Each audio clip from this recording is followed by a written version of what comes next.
Achievement unlocked. Sorry about that. Sorry I killed your friends. Oh my god. I put on my shoes, tapped my toes against the floor a few times, then left, and Mion timidly came over. Why is she turning all red at a time like this? Are you being serious right now, Mion? Oh my lord. Can I'll hold your arm. It was such a modest request. I don't mind. Ah, yeah, back away, no! With my permission, her face lit up with glee, like a child being given a toy, and took my arm. Do you get kind of nervous with your arm through mine? Yes. It was better with Shion. That's fun. Just gonna keep pushing that. You're not thinking, for example, that I suddenly put you in a world-class joint lock or anything. You two say the same things. I don't think that. At all. Are you saying that you don't think that now, or are you lying? Back when nothing had gone wrong yet. During those nostalgic days, the bustling commotion at Angel Mort, I counted back and was amazed. Had only been 1 week ago. Wow, so much things went wrong in 1 week. Exactly 1 week. Exactly 1 week. My god. Of course 1 week. I had been arm in arm with Shion then too. Linking arms with Mion like this really reminded me that they were twins. How much strength they put into it. The sensation of their arms, their warmth, and the blood flowing. I could feel that their living sensations were all exactly the same. I think Shion liked you, Kei-chan. Oh no, she made that completely apparent. I see. If this were a regular conversation, I might have jumped back, red in the face. Wow, you're dense. Well, I can't say the same thing too. I went through 2 romance games without realizing fucking romance was a part of it, so well, in my defense, those had different genres also attached to it. Okay, but still. Right now, though, no matter what I heard, my mind remained at peace. Mion and Shion, you got along well, didn't you? Well, I wonder. Oh my god. Kei-chan, do you think your right hand and left hand get along? What kind of analogy is this? Huh? Are you doing this whole thing of like one was better than the other, or like something that who the dominant hand is? Well, people who are ambidextrous then, huh? What are you gonna say about that? My right hand and left hand? I don't think you could describe them as getting along or not. Well, unless your body parts are sentient, which is a whole nother problem entirely. That's how relationship is. You can't measure it by the scale of how well we get along. That didn't sound like it meant they got along very well. Or like she's trying to skirt the issue.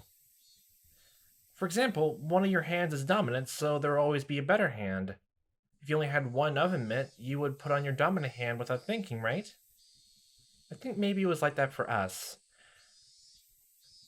Sort of, but literally I guess that's a kind of a good analogy since like most people like are born with one dominant hand, and like in your family's case, they pushed everything and that as you as the heir because you were the eldest. That doesn't mean though that anyone would be okay with losing their left hand. It's that kind of an unexplainable relationship. But you still erased your sister, or at least made her disappear at the very least. I think that maybe you lived too close together and just stopped being able to see it, but I think that means you get along really well. I'm an only child, so the day before the festival, I was really jealous of when you and Shion were messing around with each other. I think you're jealous of something that doesn't exist. Yes, we twins used to have a lot of fun playing tricks on people, but now that we have such distinctly different personalities, it just gets in the way.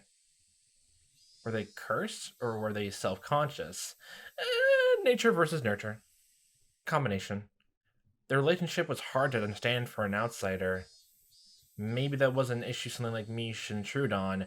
I mean, it's not that hard to go through. Probably just the power dynamics with the family happening at the same time is what is muddling everything. Plus sibling dynamics. Like I'm Oh my god, just that meme, just siblings with writers. Hey bro, hey sis, instead of just how siblings usually act like, hey dickwad, what are you doing? Just stare in the doorway, stare at your sibling for just 30 solid seconds, they notice you, like, get in the car, bitch, we're gonna get food. They're just complete insults, which can just be turned right around to just being, hey, I know you're, like, upset, but do you want to go do something to get your mind off of it? Just that kind of bullshit. And the middle child, so I'll deal with both ends. God. Maybe that was an issue someone like me should intrude on. Just staying silent and nodding gently was the best way to advance the conversation. Mion passed through the wide yard, invited me to the big, desolate forest we'd seen the way in. I thought this forest was not a big hiking place, though. Ooh, ooh, the red flags are happening. Even the whole place is green. Ooh, the shadows are blocking out the red hue of the flags. Ooh! Such a big forest is part of their property, so I couldn't help but feel small. It's huge. You must have had a great time playing in this place as kids, huh? Mion seemed to be silently reminiscing. I couldn't look into her mind, but she was probably thinking back to those fun days when they played as sisters without any antagonism. Oh no, there was still antagonism, I can already imagine. Every time the wind blew, it caressed the treetops and the leaves, making a swishing, murmuring sound. Mion remained silent for a long time. Thinking back, my younger sister, whom she had gotten rid of with her own hands, there was no need for me to get a word in. Just walking like this, arm in arm, was enough. Mion suddenly stopped and turned. Shion is still alive. Good! Really? Mion took a hard look into my eyes and nodded quietly. Yeah.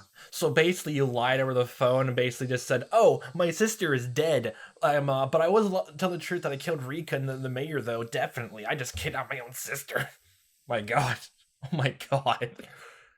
I've been thinking to give her the most horrible death of all, so I had her locked up. Never did think of a good way to do it, though.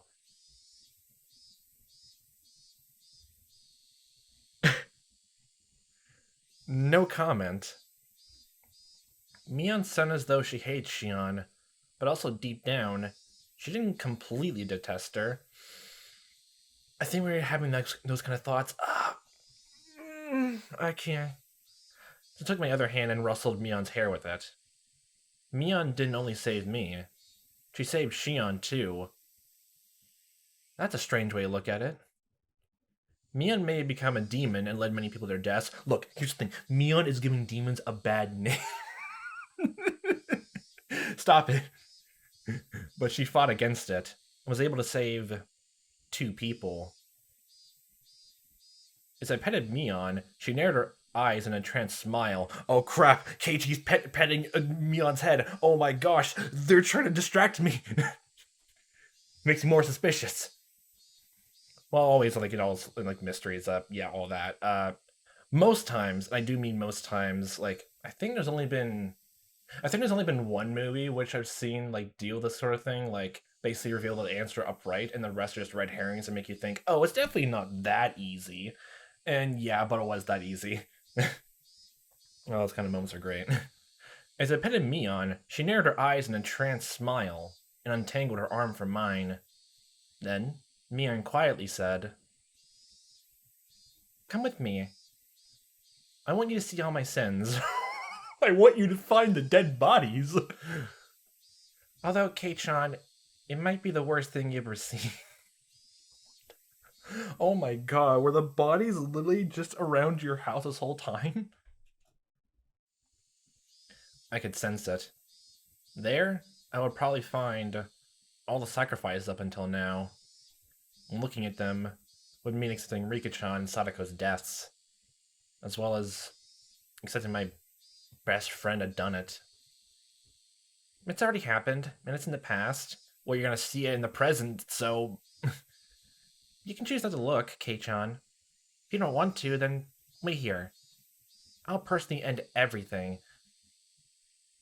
No, okay, no, just the ominous warning. Keiichi, please go with her. I was taken aback by how ominous that sounded. Good. I remembered what Reina told me. Mia might not surrender herself to justice, but chose to put an end to things herself. Or she might put an end to you and just have this one nice conversation before I'm about to make a break for it and killing everyone. I couldn't leave her on her own. Besides, I agreed to her last request, didn't I? Even if it was hard for me to accept, I'll still do it. Even if I avoid looking, it was something that had already happened. It doesn't matter what I see. Well, you don't really know how they were killed, so there's that. Yes?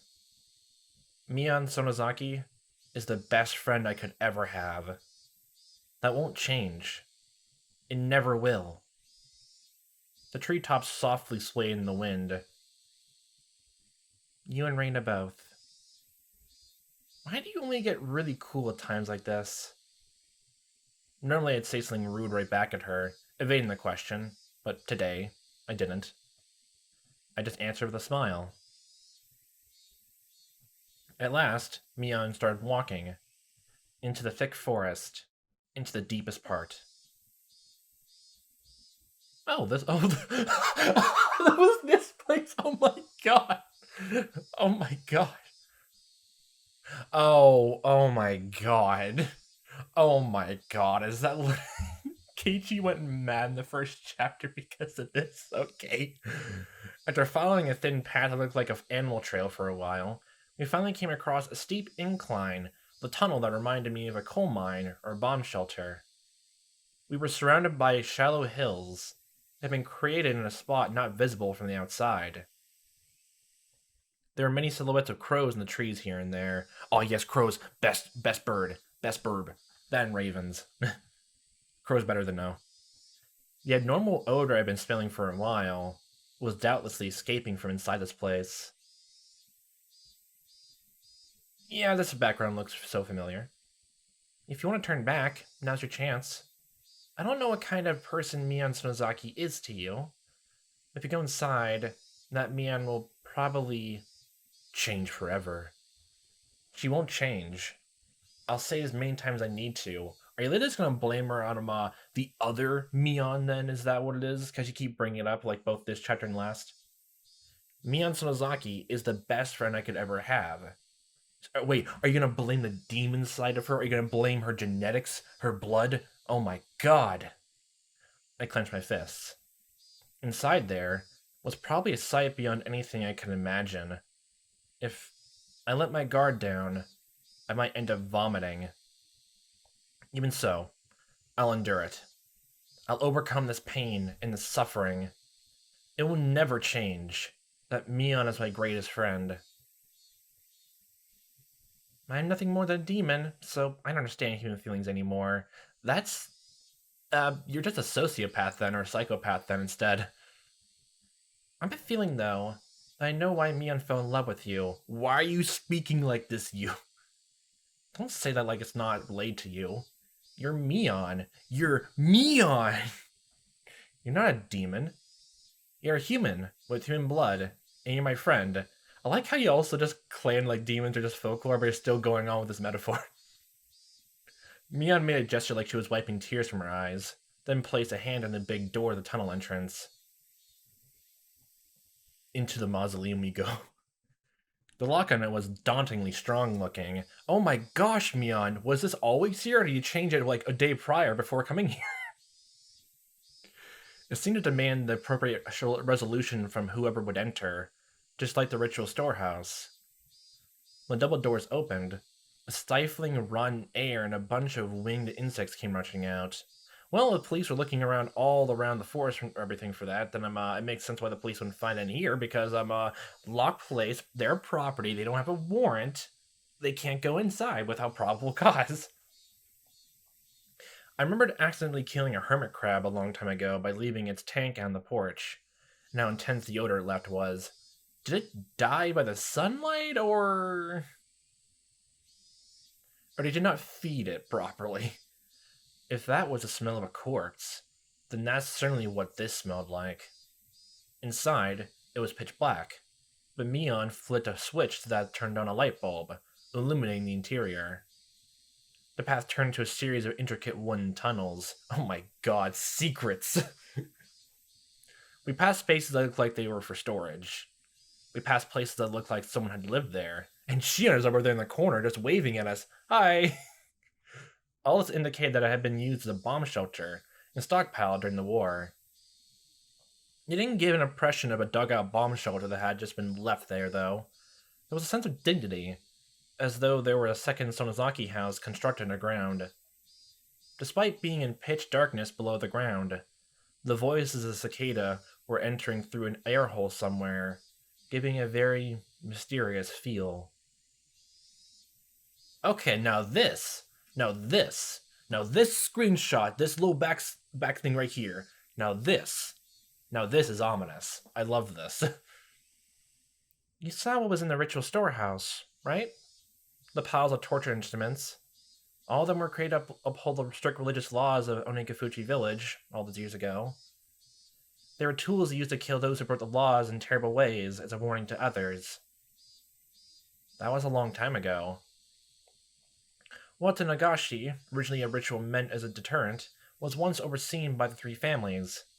But thanks to the Kimiyoshi and Furude families going into decline, and the way the times changed, actually carrying it out became difficult. I can imagine why. You'd never think people could be okay with drowning people in a swamp and killing them in modern Japan. Oh god, still the drowning thing. Still just having a small taste of how like drowning is leaves a sour taste in my mouth. Oh god. Tied up and god. That's why the Sonozaki family built this. A secret place, so we could continue to conduct the rite of Watanagashi, even in modern times.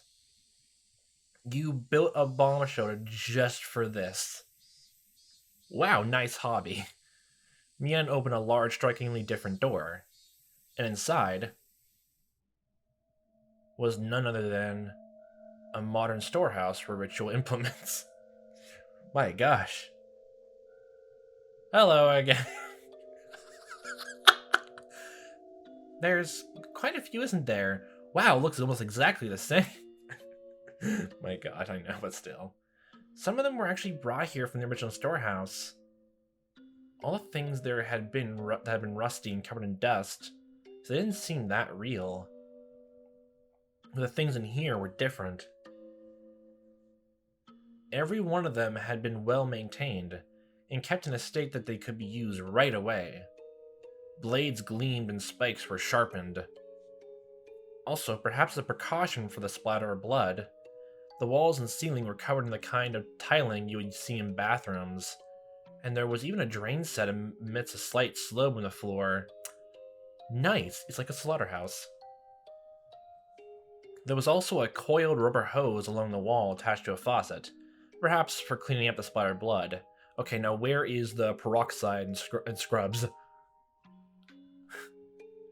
According to something a leader from a long time ago wrote, blood splatter has impact, despite the fact that it doesn't tax the sacrifice. Has impact. Watanagashi was meant as a deterrent, after all.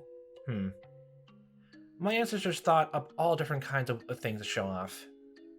And she said that, Mian pointed deeper into the torture room, to a spot veiled in darkness. There was surprisingly a room floored with tatami mats. In the corner was a pile of cushions.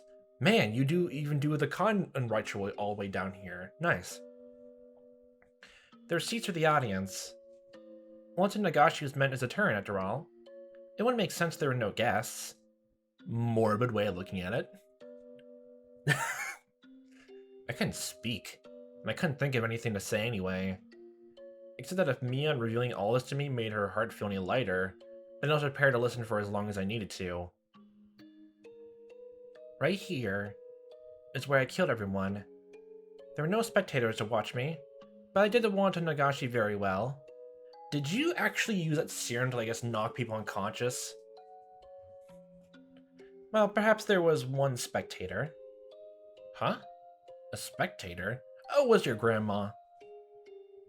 Me. You're still going with this, aren't you? I, the demon, was watching the entire time Mian held the Watanagashi ceremony.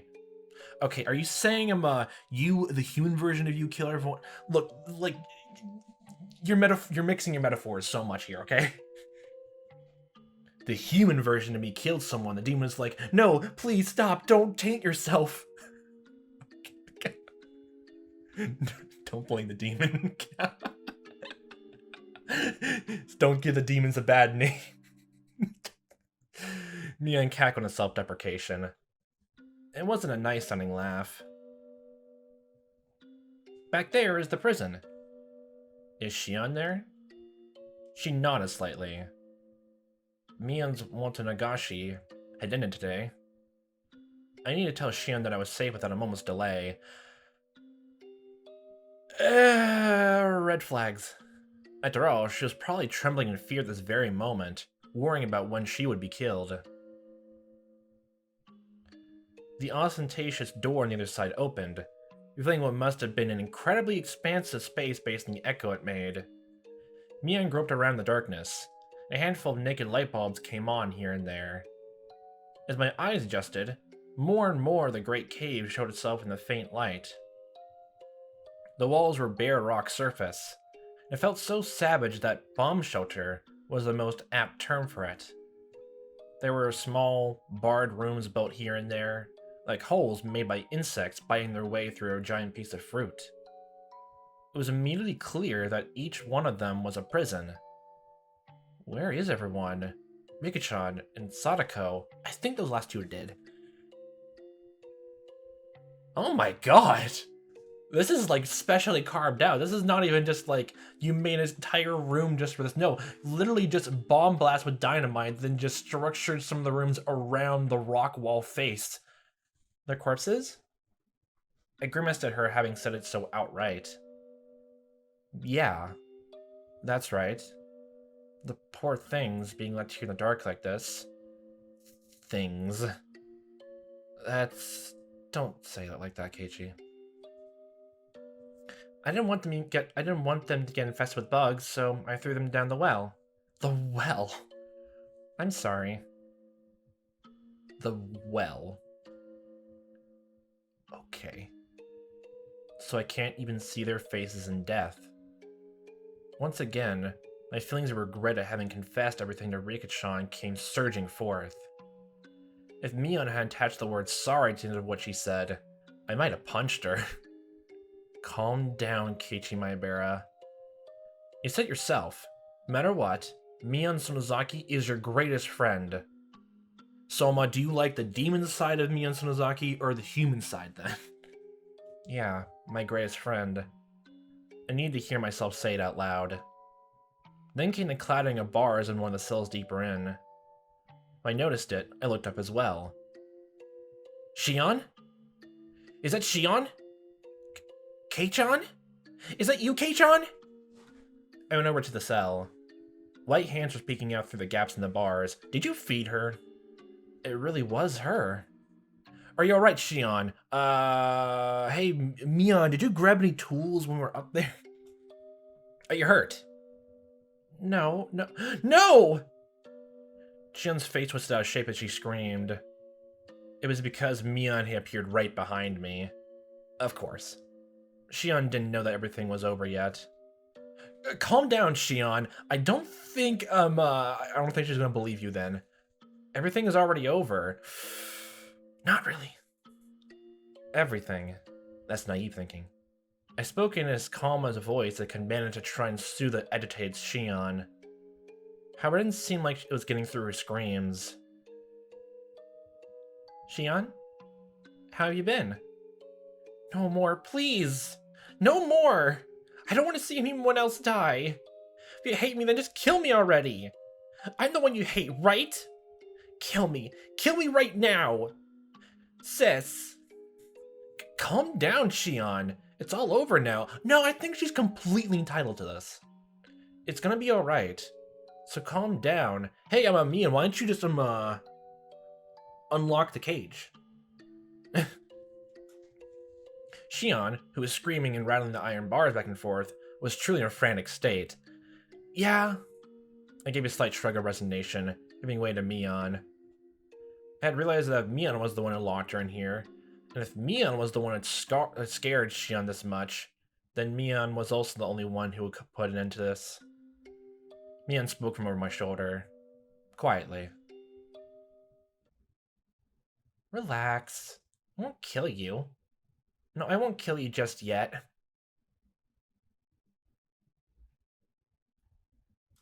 Yeah.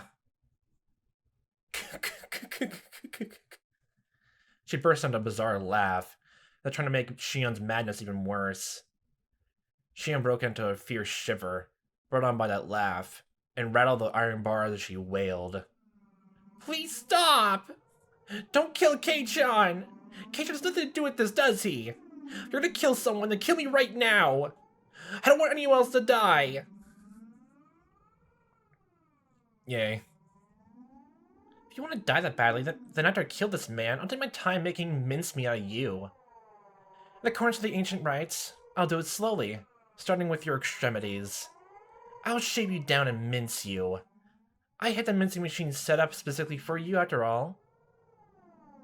Or would it be funnier if I were to mess up Kei-chan in front of you? Hey, quit already! What do you have to gain by scaring her at this point? Keiichi, are you stupid? No! Kei-chan, run away! I tried to rebuke Mion for slinging terrible words at her this late in the game, but late in the game, I thought you said it was over when I turned around. Hi. Mion's mouth, so much so that it was hard to believe, had twisted into a shape even thinner than a crescent moon. It was a smile. Hey, the music's back again. I could sense it like a jolt of electricity. The person here was my best friend Mion. It wasn't the Mion Sonozaki who had been tossed out about her heavy duty of succeeding in the Sonozaki family either. It wasn't the demon version of her either. It was a third one. A third version of her. Then, who was she? Bam! I saw sparks flying before my eyes, like what happens when you get hit in the back of the head. The strength of my body drained instantly. My head suddenly became heavy. My knees buckled under the temptation and hit the floor. Then my whole body abruptly collapsed. My face should have hit the floor, but it was comfortable, as if I'd fallen onto a down-filled futon. Look, Kei-chan, I mentioned this before. The red flags were being shadowed when we were going through the trees. You couldn't see them properly. My consciousness reeled, then receded. It was the kind of sensation like you took a nap in the car, but you were still half awake, can listen to your parents talking as if they were far away. No, you wouldn't be listening, you would only be hearing it. It was happening so far away, and the conversation was completely unrelated to you, so you would have no interest in it. So whether Shion was yelling in my ears, or Mion was in vulgar hysterics, I didn't think it annoying, nor did it interest me. Yeah, keep myself alive is only interesting. Now then, I wonder how I should go about preparing you. Oh yes, what do you think of a bed of nails? I touched on those two little brats, but their hands were too small for the restraining table. Let's do that! Let's do that! Mion held me up from behind and dragged me across the floor. The soles of my feet scraped on it. One of my shoes fell off. No! Please stop, sis! Please stop. Shion's emotions exploded outward, and she burst into bitter weeping. As her crying had whetted Mion's interest, she flung me down and returned to the prison cell again. My, you sure can cry with a cute voice, can't you? My gosh, Keiichi. Your natural bravado was making my skin crawl, but this definitely suits you the best. Mion, my big sister, I beg you. I don't care how you choose to kill me, but please at least let Kei-chan go. I'm begging you. Shion had always acted as though she were a cut above her older sister. I believe her. That Shion, in such a miserable voice that I couldn't have imagined during those peaceful times. Prostrate herself before the older sister she used to scoff at, and pleaded forgiveness. Mion looked down with an expression of cool indifference, one that was plainly smiling with joy. You know, I wasn't planning on listening to your petty wishes. The way you're crying, though, It's just too funny. I think maybe I'll change my mind and listen to you. Since come to think of it, I never did anything big sister-like for you. Man. Yes. Yes. Thank you so much. Alright then. Let's hear you apologize for everything. Then maybe I'll let it all be water under the bridge. And maybe, just maybe, I'll let Kei-chan go. Yeah, that's not gonna happen. Mion said she might let me go, but she never said anything about letting Shion go. Don't even believe that, honestly. Because if she literally just lied to you about everything up to this point, then why the fuck would you believe it now? This is not a whole thing of, like, behavior-wise, where, like, the villain, like, was carefully wording everything they said to, like, you know, be quote-unquote fair. This is literally just blatant lies. Before long, Shion got on her hands and knees behind the bars, and began to speak weak words of apology. They were too faint for me to hear, but tension got across. Despite having watched her with a magnificently jubilant expression, Mion kicked the bars and declared she was unsatisfied. Alright.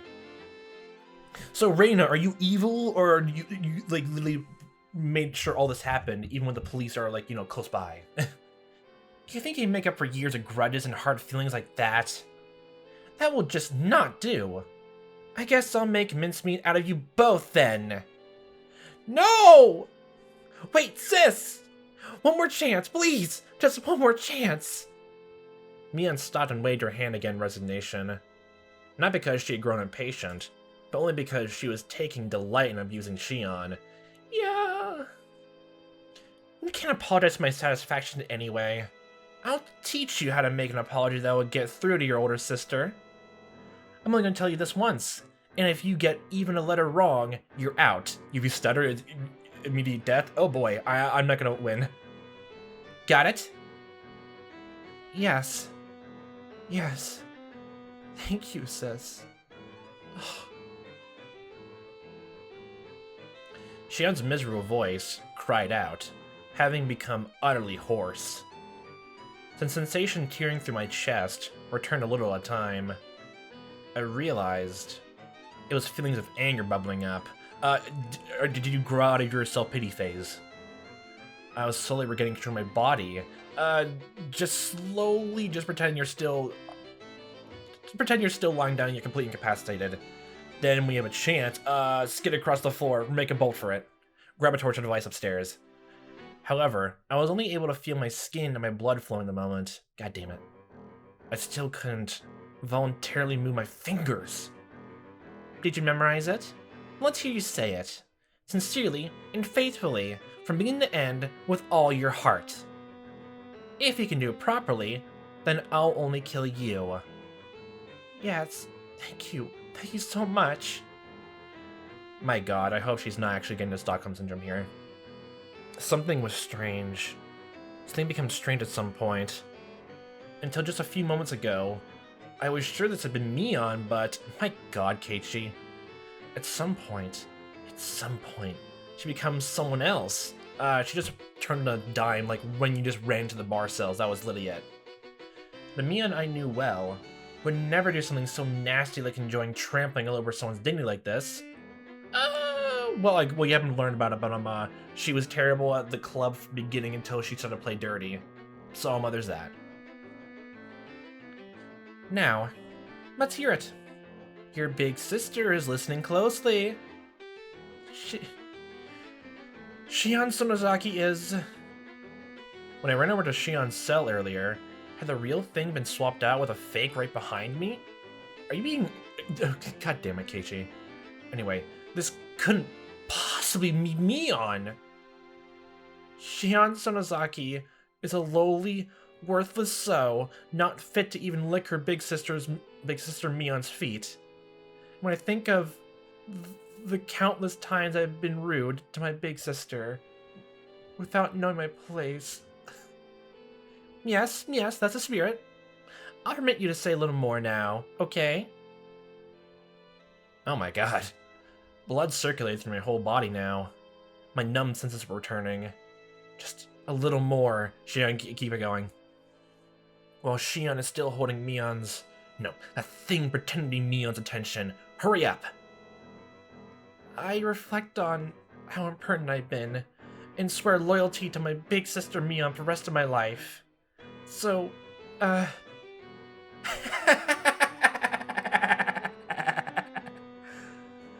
Mion's burst of laughter echoed throughout the big cave, growing to a terrifying level. That was not the laugh of someone who was alive in this world.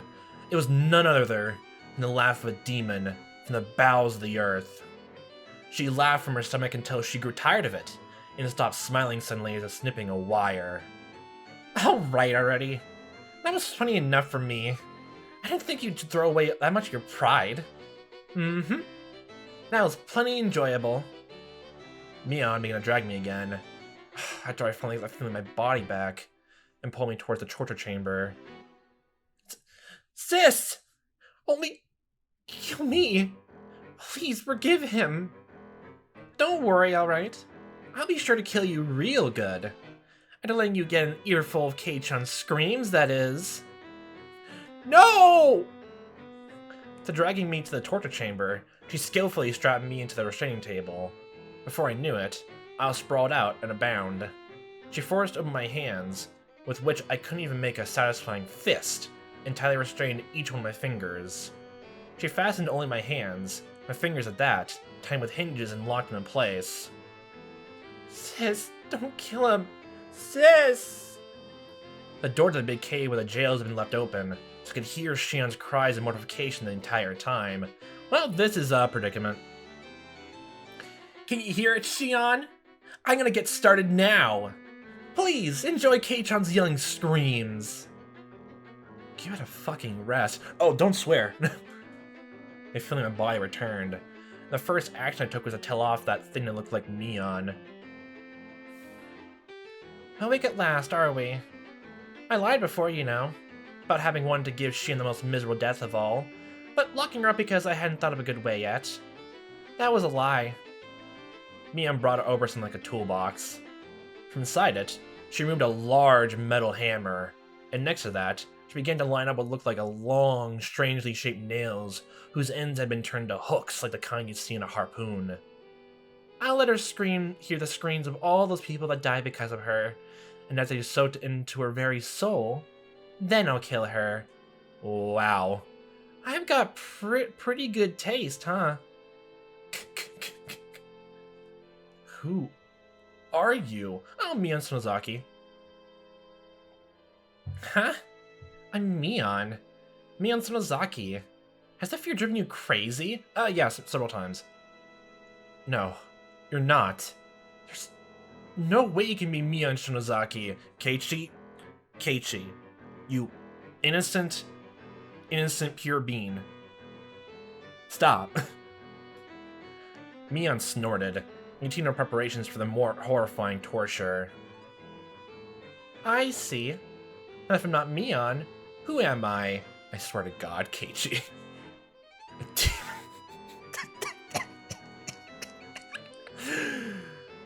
Oh my god, you. Huh? You're not Mion. Mion was just here. Give her back. Keiichi, is your brain really doing okay? You're not going crazy with fear. Don't touch me! You damn demon! Give her back! Give Mion back! My best friend, give Mion back! Mion stood there for a few moments, her jaw hanging open, not having expected me to say that. Delirious. I myself knew that I was about to go insane. I knew it was nonsense to demand Mion's return when she was right in front of me. But this person in front of me couldn't possibly have been Mion. There was no way. There was no way I could accept that. So, this is what I thought. Mion really had been possessed by a demon, miscontrolling Mion as if it was a separate personality. Mion was just a victim being manipulated by it. The evil one was really this thing. It all had to be the one doing it, this demon possessing her.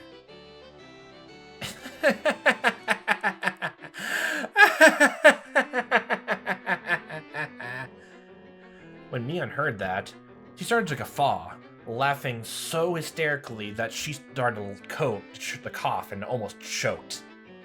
You really are a piece of work, you know that?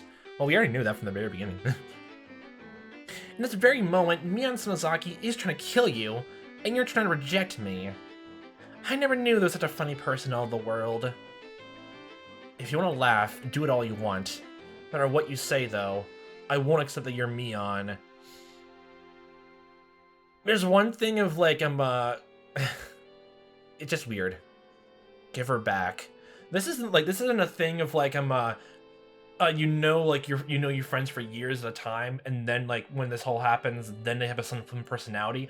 Keiichi, I don't know what you mean, but you moved here a month or two ago. You moved here, like, 2 months ago, and you just made friends with them. Of course you don't know everything about them. Of course you don't know. This is a complete separate thing entirely. Away with you, demon!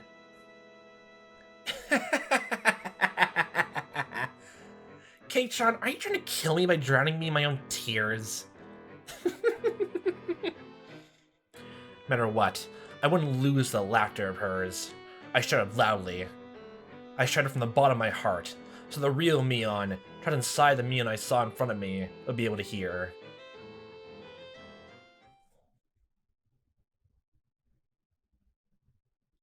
You can do it, Mion! Don't lose to this piece of shit demon!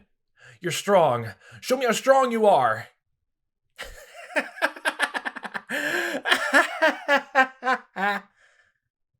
The tears welled up and flooded down her face. Her hands were busy with the strains, so she couldn't even wipe them. She just let them flow. Please, Mion! Mion! Where did you lose to a demon like this? You're not that weak, are you?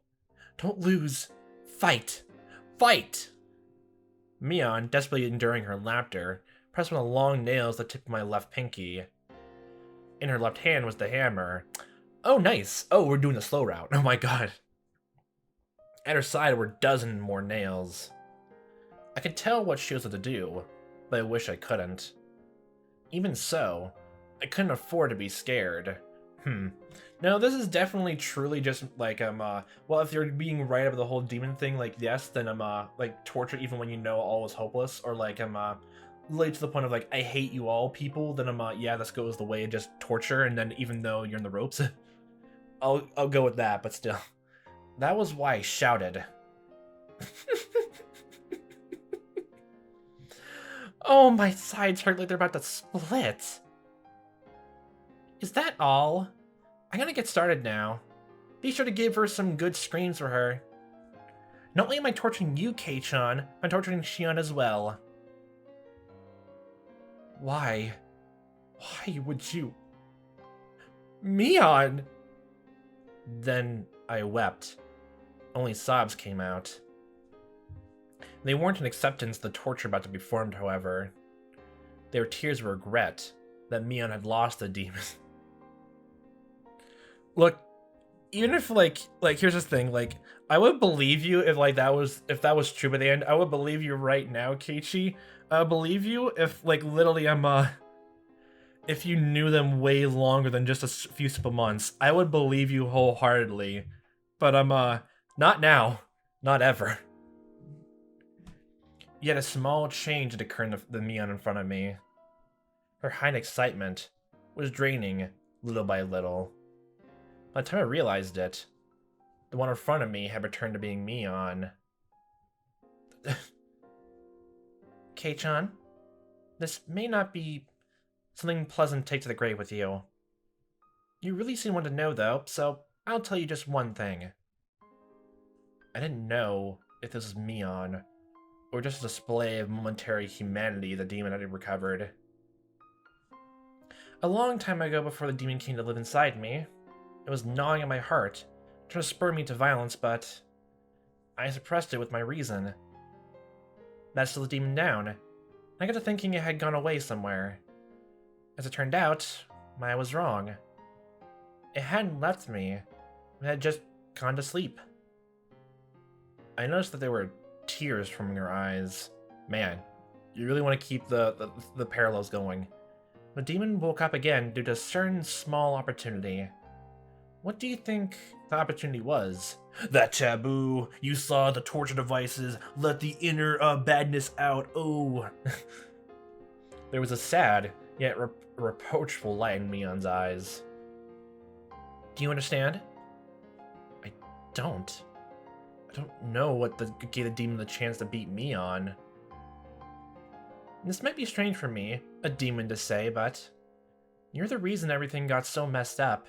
Your whole presence here, the very second you arrived in this town, everything grew worse. I was let loose inside Mion's body. It's all your fault, Keiichi. If you hadn't moved here, your parents didn't decide to come here and take you along with them, none of this would have happened.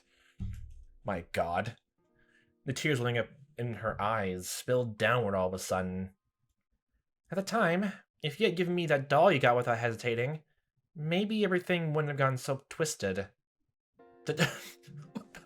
Are you fucking kidding me? Are you fucking serious? If only you got me that present like I wanted, Keiichi, then I wouldn't have killed so many people. Oh my god, are you being serious? The doll I got. That doll I got. We had a club meeting at the toy store that Sunday. You probably can't understand. I wouldn't expect you to. But, you see, all sorts of things started falling over like dominoes after that, and soon it was too much for me to control. It only makes sense that you wouldn't be aware of knocking over the first one, since it was so small, but you're the one who set it up. Are you, like, if the whole demon thing is true, it literally just, it's like the only thing keeping it back is literally just not to dwell on the trauma, and, like, don't go into your, like, literal inner demons. Is that literally the way you're going for it? Is that literally what it is? That's just the way you're describing it, instead of just a demon possessing you and just, like, taking upon, like, just you to do terrible things. You're literally just... Okay. I can't. Me? If you hadn't made Mion cry, then I wouldn't have had to wake up. You made her cry. You made my host cry. That means you had to get punished for it. My god. Never mind the fact you didn't know her for too long, so I'm gonna blame you. I'm gonna punish you instead. Again, this is not a whole thing of, like, someone, like, did some terrible things over years or anything like that, or they did something terribly bad and, like, you would think, like, they need to be punished or anything like that. This is literally just being so petty about one small thing. Like, technically two small things. You didn't give me the doll I wanted. You broke into a storehouse just to let your inner, like, you know, teenage tendencies go about you. We're gonna kill you both for those reasons. My god. Is that enough? For you to die in peace? No, it kind of just makes it worse. A mistake that I made in that day was what messed everything up? That can't be, can it? It only makes sense that you wouldn't be aware of it. Even so, Kei-chan, you are without a doubt the cause. If you had nonchalantly given me the doll that day, I don't think this would have happened. So wait, so you're saying even if the second Keiichi hesitated, then gave the doll to you anyway, this all would have happened anyway? From that wording? Oh my gosh. I wanted to say, like I just remembered something. As I recall that day, Reina had told me about that, and I thought I had apologized. I didn't apologize to Mion, though. Nope, like, whenever it was brought up, you just exacerbate the issue, which just brings Shion to the toy store when she was working there. It had been Shion. In other words, oh god. I hadn't said a single word of apology to Mion. Especially, and that's another thing, like, literally, oh my god, it was Reina was the one who brought it up, actually, about, basically saying to Keiichi that Mion does not want to talk about it at all, and to pretend it never happened. And, like, even if she was lying, Mion definitely kept that word of just, like, not bringing it up at all ever again. Literally. So, yeah. Today, I came to this house, saying I had something to apologize for, but I never said a word of apology about this. Come think of it, when I apologized for going to the ritual storehouse, Mion looked a little bit lonely, like she was disappointed. Why didn't I realize that until just now? Oh my god, are you being fucking serious? You wanted to be there and You literally just are a yandere by this point, then. Oh my god. Reina told me the time, and now she herself... No, the demon was telling me. Yeah, keep telling that yourself, Keiichi. Because so far everything perfectly lines up with being a person too instead. Is the only way for a dense idiot like me to be cured to die altogether? Yes, purify your soul. Go to the heavens by me just brutally murdering you. Ugh. I can no longer hold back the hot tears from pouring out of me. I simply just cried and cried, inflected indifferently, the taste of my tears, the taste of regret. Can I start now, then? No, you wouldn't want those clean nails. Why don't you get some more, rusty ones? Yeah, okay, I need to buy some time. Okay, I'm restraining my hands. This method of torture is very simple, you know. I'll nail one of these into the joint in the end of your left pinky finger. Like above the knuckle. Well, I guess the 3 knuckles? The finger hinges. Then I'll nail each one in order until I get to your thumb. And then I'll go back to your pinky and nail one into the joint in the middle. Literally, okay, the tip, the finger, then the hinges, then the knuckle. And then are you gonna, like, put a nail right in the middle of the palm? Okay. So on and so on, until I hammer 15 nails into your left hand. Let's see, Hoxie. 1, 2, 3, 4. 1, 2, 3, 4. Okay. 1, 2, 3, 4, 5, 6, 7, 8, 9, 10, 11, 12, 13, 14, 15, 16, 17, 18, 19. Now, even like which individual finger hinge, unless you're actually going for the hinges, hold on a second. 1, 2, 3, 4, 5, 6, 7, 8, 9, 10, 11, 12, 13, 14. There's only 2 hinges on the thumb. You idiot. When that's all over with, I'll do your right hand next. After that, if you're still conscious, I'll tell you. There are a lot of nerves bundled in your fingertips, so it's far more than you can imagine. Oh yeah! Like, as another small thing, I learned a small fact, if you just put a fingertip on a small crumb or a small, maybe a lint on a desktop, top of your desk, you can feel that. That's how sensitive your fingers are to the sensation of touch. It's not a fun fact for this scenario we're in right now. Some people apparently pass out before you finish hammering 30 nails into their hands, so... Mion pressed the tip of a nail to my left pinky finger. My wrists, my arms, and all the joints of my fingers are strapped in so tightly it hurt, and I couldn't even twitch. Are they growing purple? I didn't hesitate at all when I was torturing the others. Why do I hesitate now? Again, this is why Rika and Sadako are best characters. And Shion. If this will satisfy your demon, Mion, if it will sate the demon, then do to me what you will. You're my bestest friend, Mion. Let your demon self, quote-unquote demon self, take over. Are you serious? Compared to how much I've hurt Mion, this is nothing, right? Man, it's not fun anymore. Do as much as you want. In exchange, promise me 2 things. Mion was silent. She did, however, wait for me to speak. After you're satisfied with causing me pain, forgive Shion. She's been punished enough to make up for a crime of sticking to the storehouse, hasn't she? You... After all this, you can still worry about Shion more than yourself? The other thing is that when you had your fill, you disappear. Give that body back to Mion. And then Mion, if you're even right about this, Keiichi, then the demon will just disappear from her body, and then in her place, Mion will go to jail. Nice. That's all. You know, are you not even considering possibly begging for your life or anything? Look, here's the thing. On most people, that's normal. But apparently now Keiichi is abnormal. Can I ask you to promise 3 things instead of 2 now? Wow, you're being greedy. The third is to leave me alive.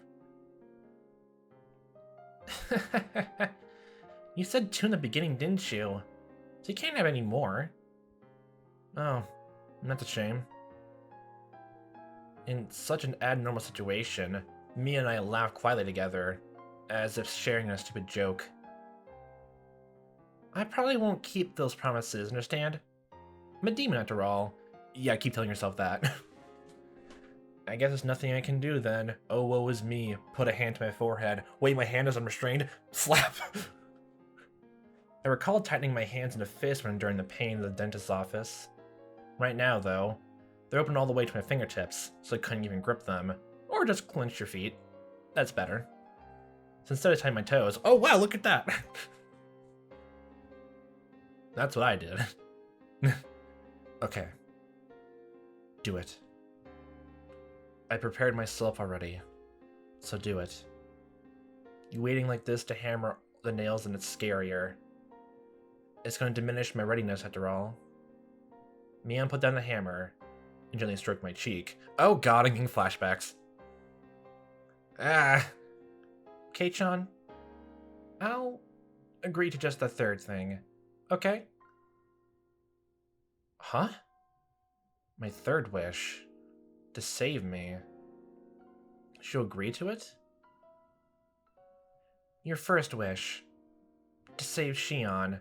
What? That's long done for. The demon will kill her. It's already been decided, so I can't stop it. So give up on that. Her delicate fingers slid from my cheek to my chin. As for your second wish, to give this body back to Mion, that won't happen either. After today, Mion will never come back. From today on, even if my body is here, it will be just a body. Because the Oni has taken it over. That isn't true. Mion is... Mion? Don't say such sad things like that she won't ever come back. Can you hear it? That sound.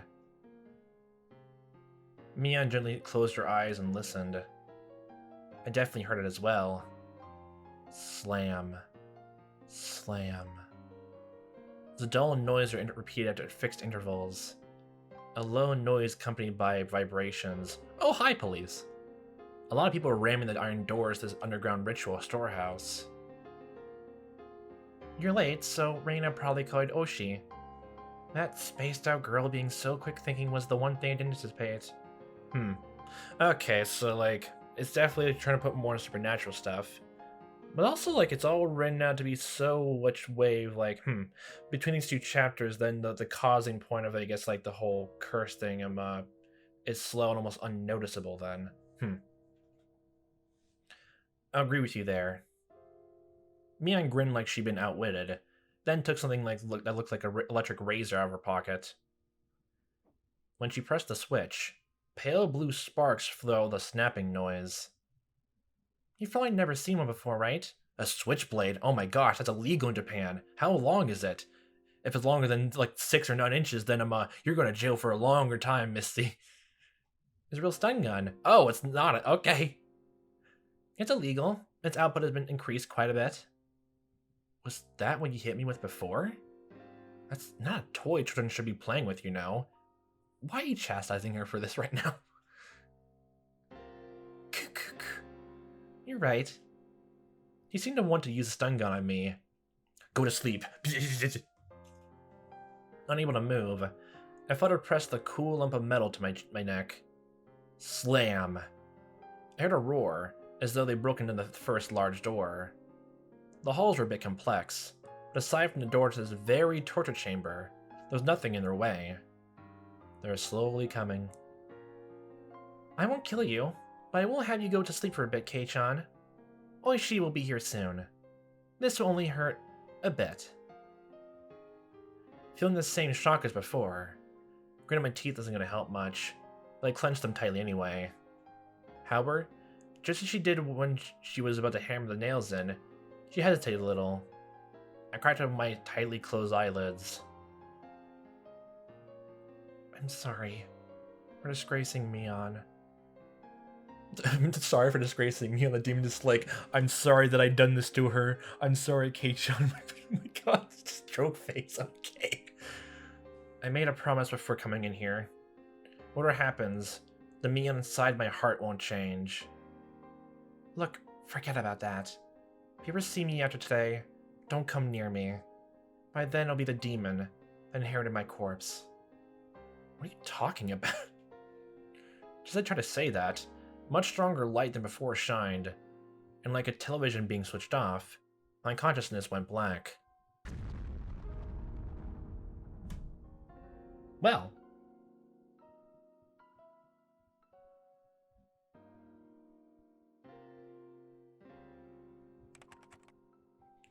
Twisted Sisters achievement. June 1983. A string of disappearances occurred in Hinamizawa Village, Shichibone City, blank prefecture. The suspect is Mion Sonozaki, blank years old, I'm assuming 12 or 13. She is suspected to have kidnapped 5 Hinamizawa residents between June 19th and June 21st. Oryo Sonozaki, Shion Sonozaki, Kichiro Kimiyoshi, Rika Furude, and Sadako Honjo, imprisoned them, and killed them. Oh, yep, Shion's still dead. Preliminary investigation of the incident were delayed at the time due to insufficient evidence, but it was resolved coincidentally and shockingly. In the morning of 23rd, a vehicle patrolling the Sonozaki property heard screams from inside and rushed in as an emergency measure. They twisted it around because of Oishi. Yeah, that's nice. They secured the suspect's missing younger sister, Shion Sonozaki, and her 2 missing classmates, Keiichi Maebara and Reina Ryugu. Oh, she's alive, okay. The suspect fled the scene. Okay, that's another way out of there.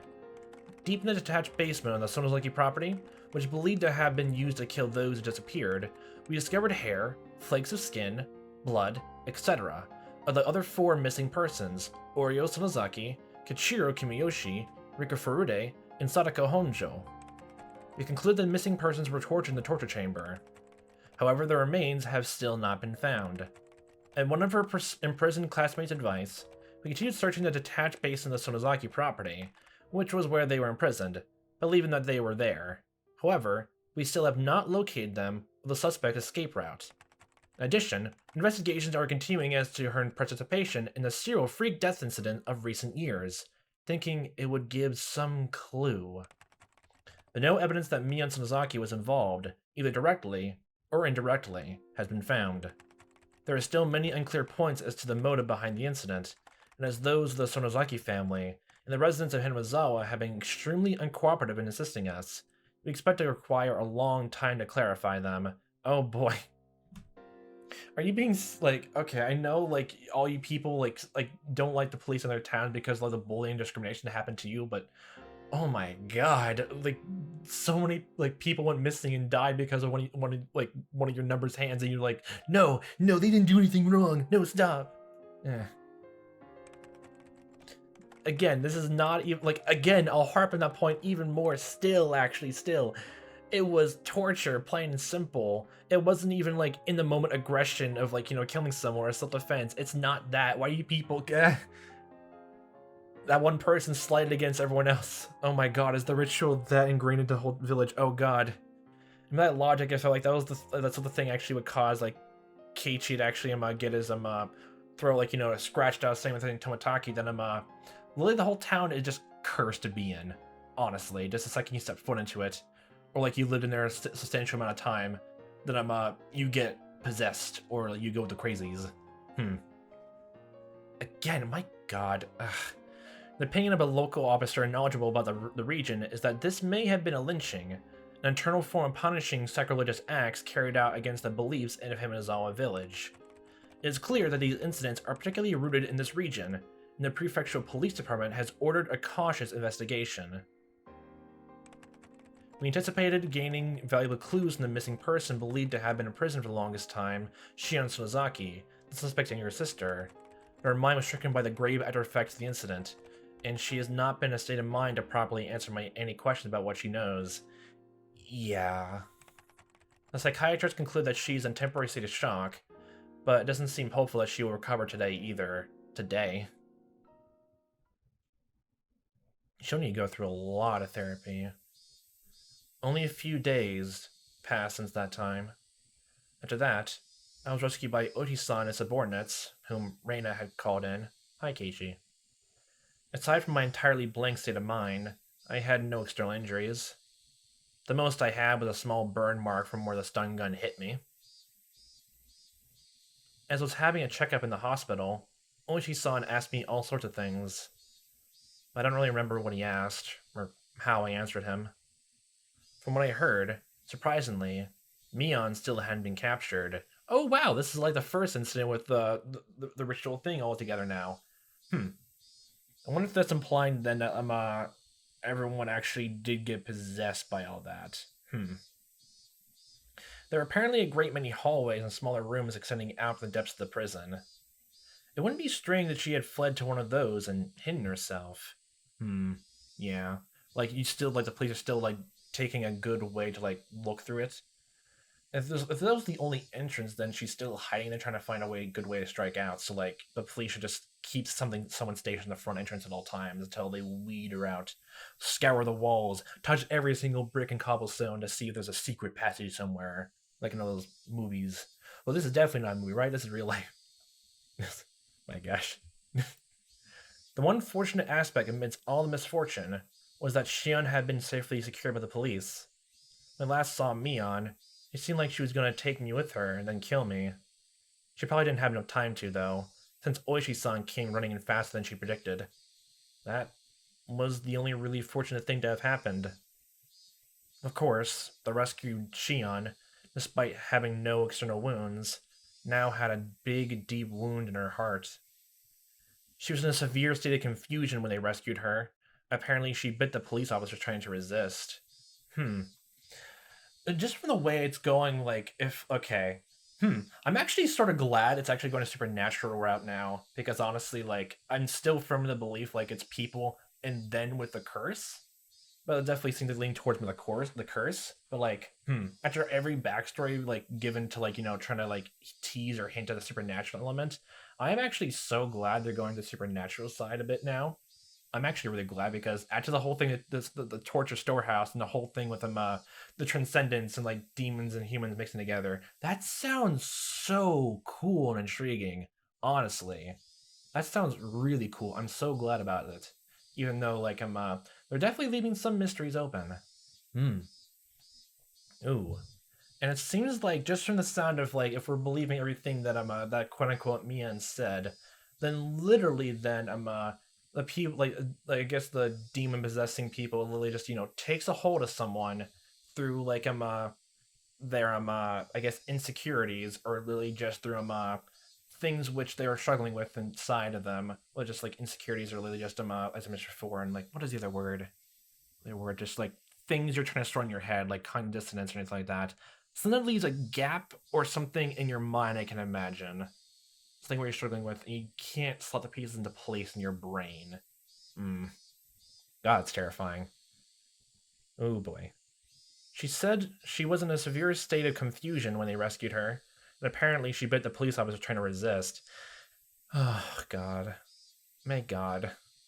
From what he heard, she was seeing Mion and everyone she saw, hated not only the hospital, but even her own home, and had shut herself up somewhere in Shishibone, hiding her location. Additionally, in fear that Mion would come for her, she's moving from place to place every day, and even her parents weren't sure where she actually was. Oh, God. Wherever she was living, even now, Shion was spending her days in fear of Mion's shadow. I just realized, probably just in this ending alone, that technically Mion got away with her crime then. Like I mentioned at the very beginning of this thing, I wanted so desperately to happen. And I guess technically from the backstory as well, like since they're like they only imply that with the guy from the serial murder and dismemberment corpse did. I can really just check off another game that like game movie that just like has a killer get away with their crime in a different way. Huh. Well, I guess I already played a game on this channel before that deal with that. And well, not in a direct measure, just The police are investigating the Sonozaki's underground storehouse this moment, since they couldn't find the remains of the other sacrifices.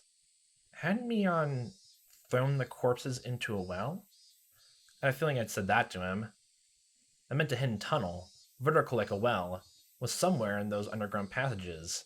Oh my god, did Mion just jump down there and land the corpses like a sick, just soft trampoline? Oh god, that's a fun image. But there's like, if there's a well, then, and there's like obviously faucets and sinks anywhere, that means there's definitely routes for like water to come down to the tunnel. So that means she definitely is out and about then. Hmm. The secret underground, without any maps or architectural drawings, which had swallowed up the remains of Rikichan, Sadako, and everyone else, was still unwilling to speak the truth. I was brought back to that basement again, too, for an on the site inspection or something. I didn't remember being of any help. I never wanted to go back there again. Oh god, yeah. I wonder how your parents feel about this, realizing, oh shit, and many different times, my son trespassed and broke into a ritual storehouse with two adults? Oh my gosh, and then all his friends started disappearing and being murdered and getting kidnapped and tortured? And our son didn't say anything about this? Oh my god. That's just a lot of fucking trauma. All at once. For days afterward, the Sonozakis living in Okinomiya, in other words, Mion and Shion's parents, the big name Yakuza, would come to our house to apologize, bringing many of their followers with them. However much my parents refused it, they piled up many 100,000 yen bills, calling it consolation money, every day. The amount of money grew each day. After it passed 2 million yen, they were then given an envelope containing a letter. I don't know what was written in the letter. My parents talked about it by themselves for 2 whole nights and decided to move away. Oh boy.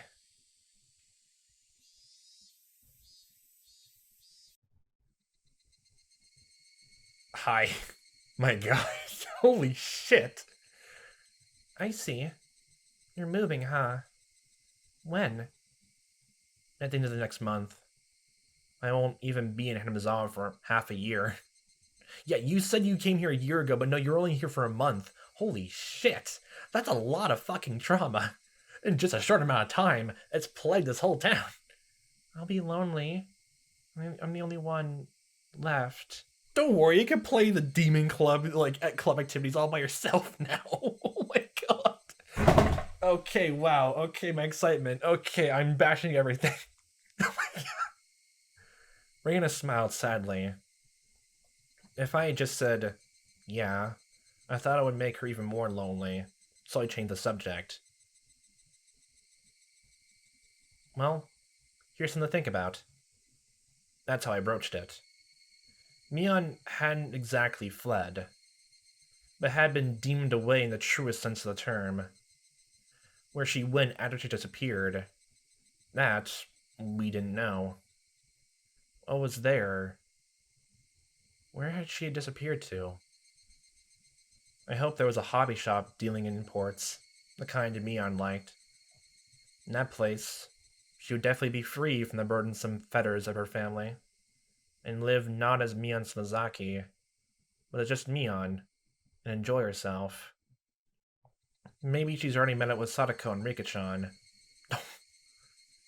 They must also have been waiting for the day Reina and I would join them, spending all our time doing club activities, as lively as they always were. I told Reina that. She smiled and nodded to me.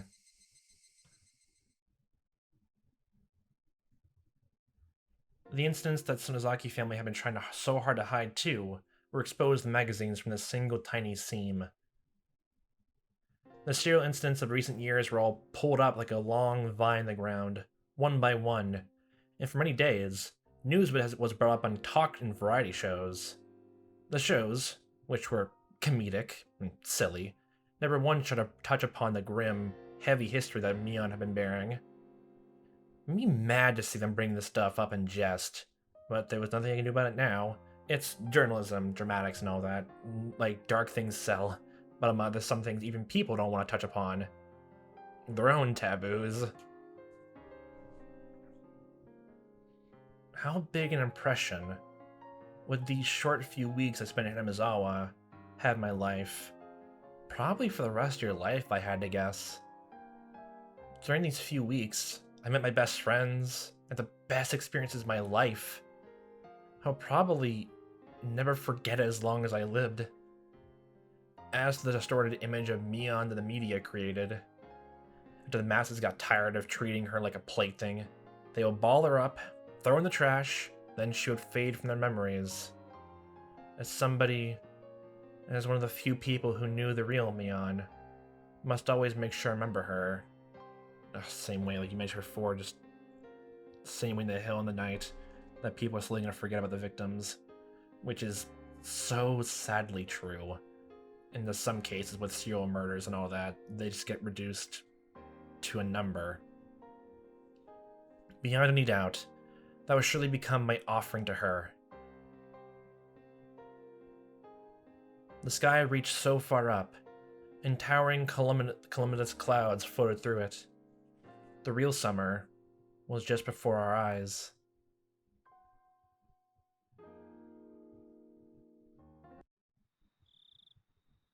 Even now, whenever 10 p.m. came around, I'd expect a phone call from Shion, or Mion rather.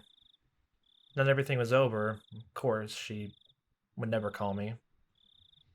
It was precisely because she wouldn't call me that I was scared of who would call me this time. Yeah, you're getting like PTSD now. Oh god.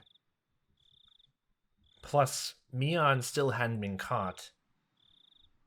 I couldn't say for sure that everything was completely over. On the other side of that fear, though, were my prayers that Mion was safe.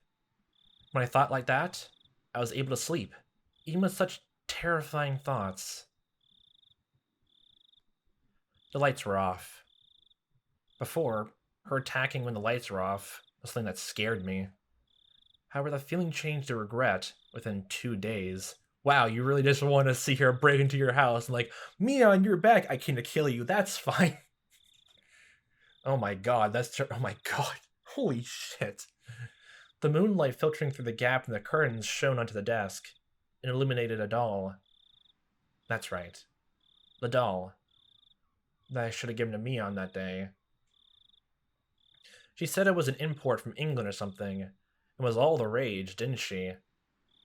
From what Shion said, the most popular among them were the ones wearing the fluffy dress.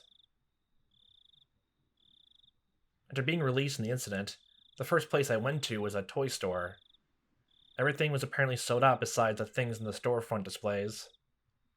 I was refused once when they said they wouldn't sell the display products, but when they realized I was Survivor A from that incident, they immediately consented. Yeah, plus it's also, since it's from the Sonozaki, Ikuza family, I'm pretty sure they would have given you even much more as also compensation.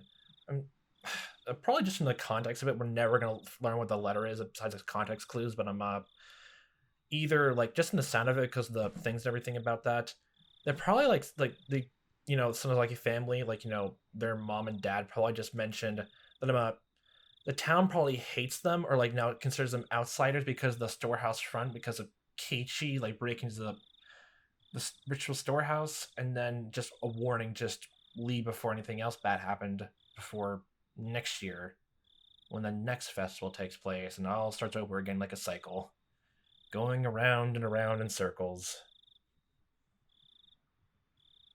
Of course, even if I bought it, I might never have the chance to give it to her again. Even knowing that, I waited for the opportunity to give it to her. I waited like this, the opportunity, with that on the desk, so I can give it to her at any time.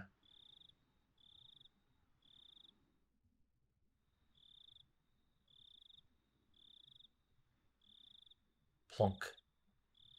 There was a weird noise.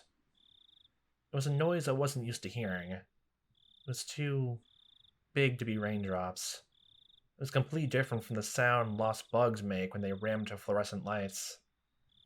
I figured I must have misheard, and nestled back into my futon. Plunk. The noise happened again. I wasn't hearing things. I definitely heard it. Where was it coming from? I got up and turned on the light. If there was a second, there would be a third. From where, though? I listened carefully. Plunk. The window. Some sort of pebbles were clouding my window. Hi, Reyna. Definitely not me. When I realized they weren't being blown there by the wind, but rather being thrown by a person, I gave a start. I looked at the clock. It was 2 a.m. Who would it be at a time like this? I quietly peeked up front, through the gap in the curtains. The light at the gate, despite it being so late, I saw someone. They picked up a piece of gravel and threw it at this window. It hit the window, made a plonking noise. Who was it? I caught my breath in surprise. If my eyes were deceiving me, that person was Mion. I threw open the window and looked at the figure again.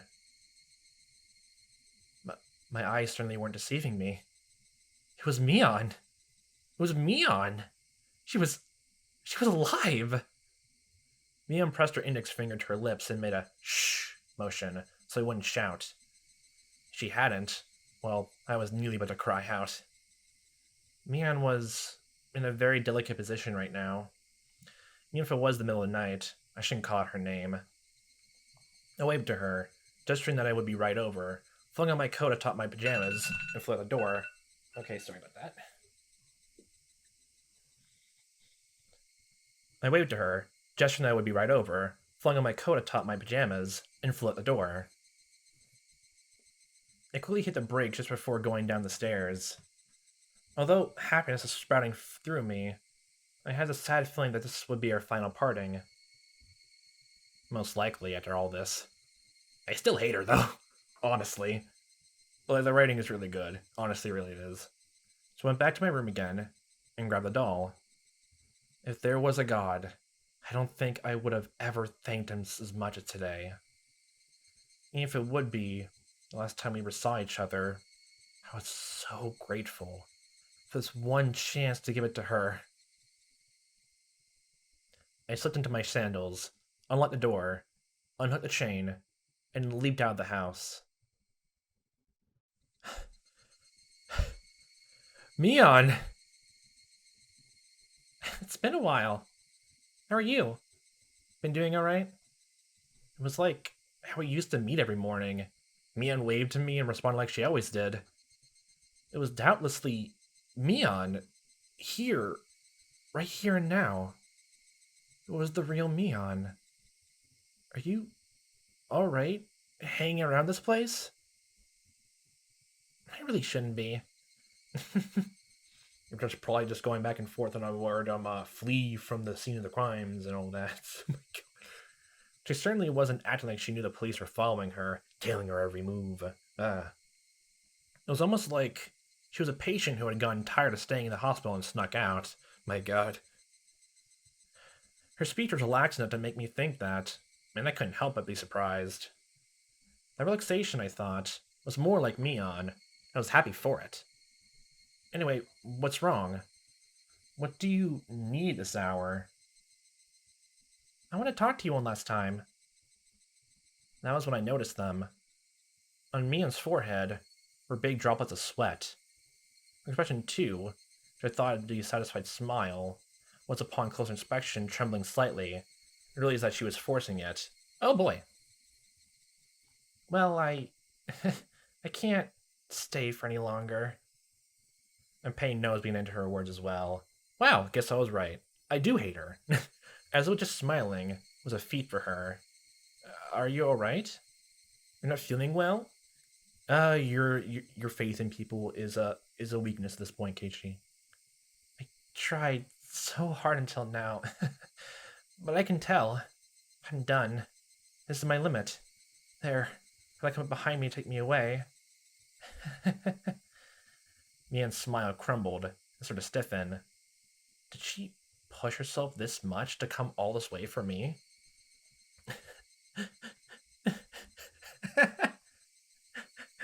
Her laughter cut off and changed into rough breathing.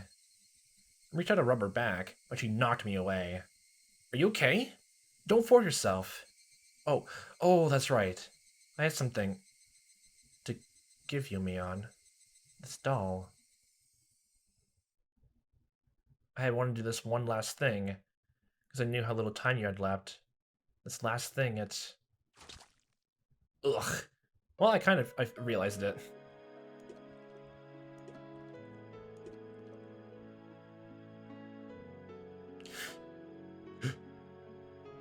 My stomach is burning. Neon took a meat cleaver-like knife and stabbed me and pushed it in tight. Twisted it. Neon? Hey, what? It hurts.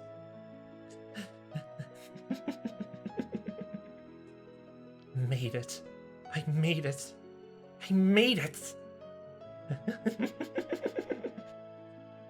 I cowered on the ground. My stomach was so hot, I was almost spewing fire. Mian watched it, then took a few steps back and cackled. I've done it! I've done it all! Finally! That's everyone I wanted to kill. The last words Mian left me with that day came back to me. After today, Mian will never come back. Yes, the wording. From today on, even my body is here. A body is all it will be. By then, the demon will have taken it over. The demon. The demon. The demon.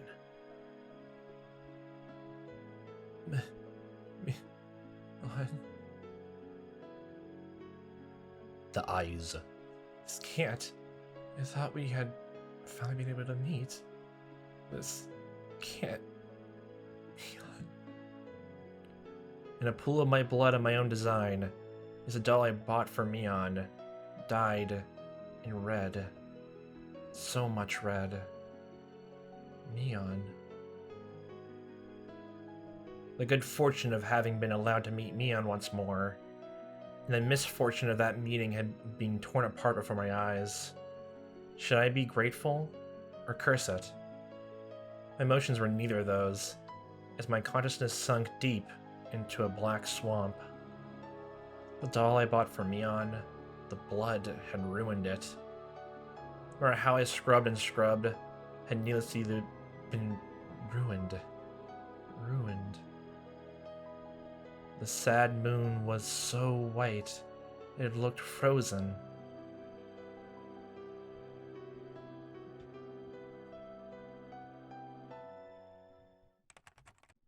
June 28th, 1983. Wow, holy shit, they did a fake out. Nice.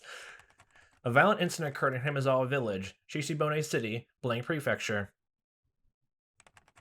The victim was Keiichi Maebara, also victim of the previous string of disappearances. Wow, I guessed right. Keiichi was gonna die every single chapter so far. My god, in some way, shape, or form. Nice. Waiting from, oh god, that's actually what's gonna happen, isn't it? Actually, instead, I was actually right. Even though Sadako's gonna be a victim, she's gonna get slowly possessed and kill Rika. I'm right. I guessed right. I knew it. This is gonna happen. It's gonna happen in the future. I'm gonna cry out and say, I fucking knew it. I know it's gonna happen.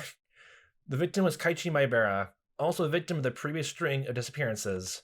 At around 2 a.m., he was stabbed in the stomach with a bladed object by the suspect of the last case, Mion Sonozaki, and was gravely wounded. He was discovered when his parents woke up, and was then transported to the clinic.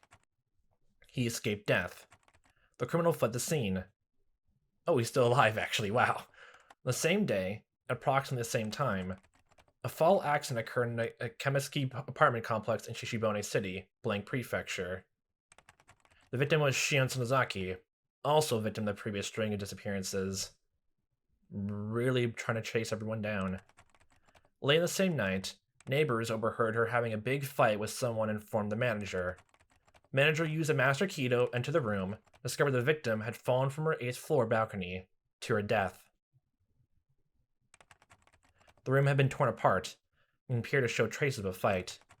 One neighbor has frequently visited the Sonozaki house for a long time, and testified that he had heard what sounded just like the two sisters having a fight, trading insults back and forth. Well, at least Shion actually put up a fight to the very last breath then. We believe this was related to the injury case that occurred the same day in Hinamizawa village, perpetrated by the said incident suspect. And did a thorough search of the room, but we could not find any traces that would imply that anyone but the victim was present. The victim fell straight down into the foliage of a parking strip. The foliage? Her neck broke and she died immediately. At least she had that. Her clothing was disheveled, and had markings that would imply a scuffle. We also believe, however, that it could have been an insanity-induced suicide attempt, based on the particular mental state of the victim after the incident. What? We're conducting a thorough examination on both fronts, suicide and homicide. There was a fight and a scuffle, yet you think she committed suicide?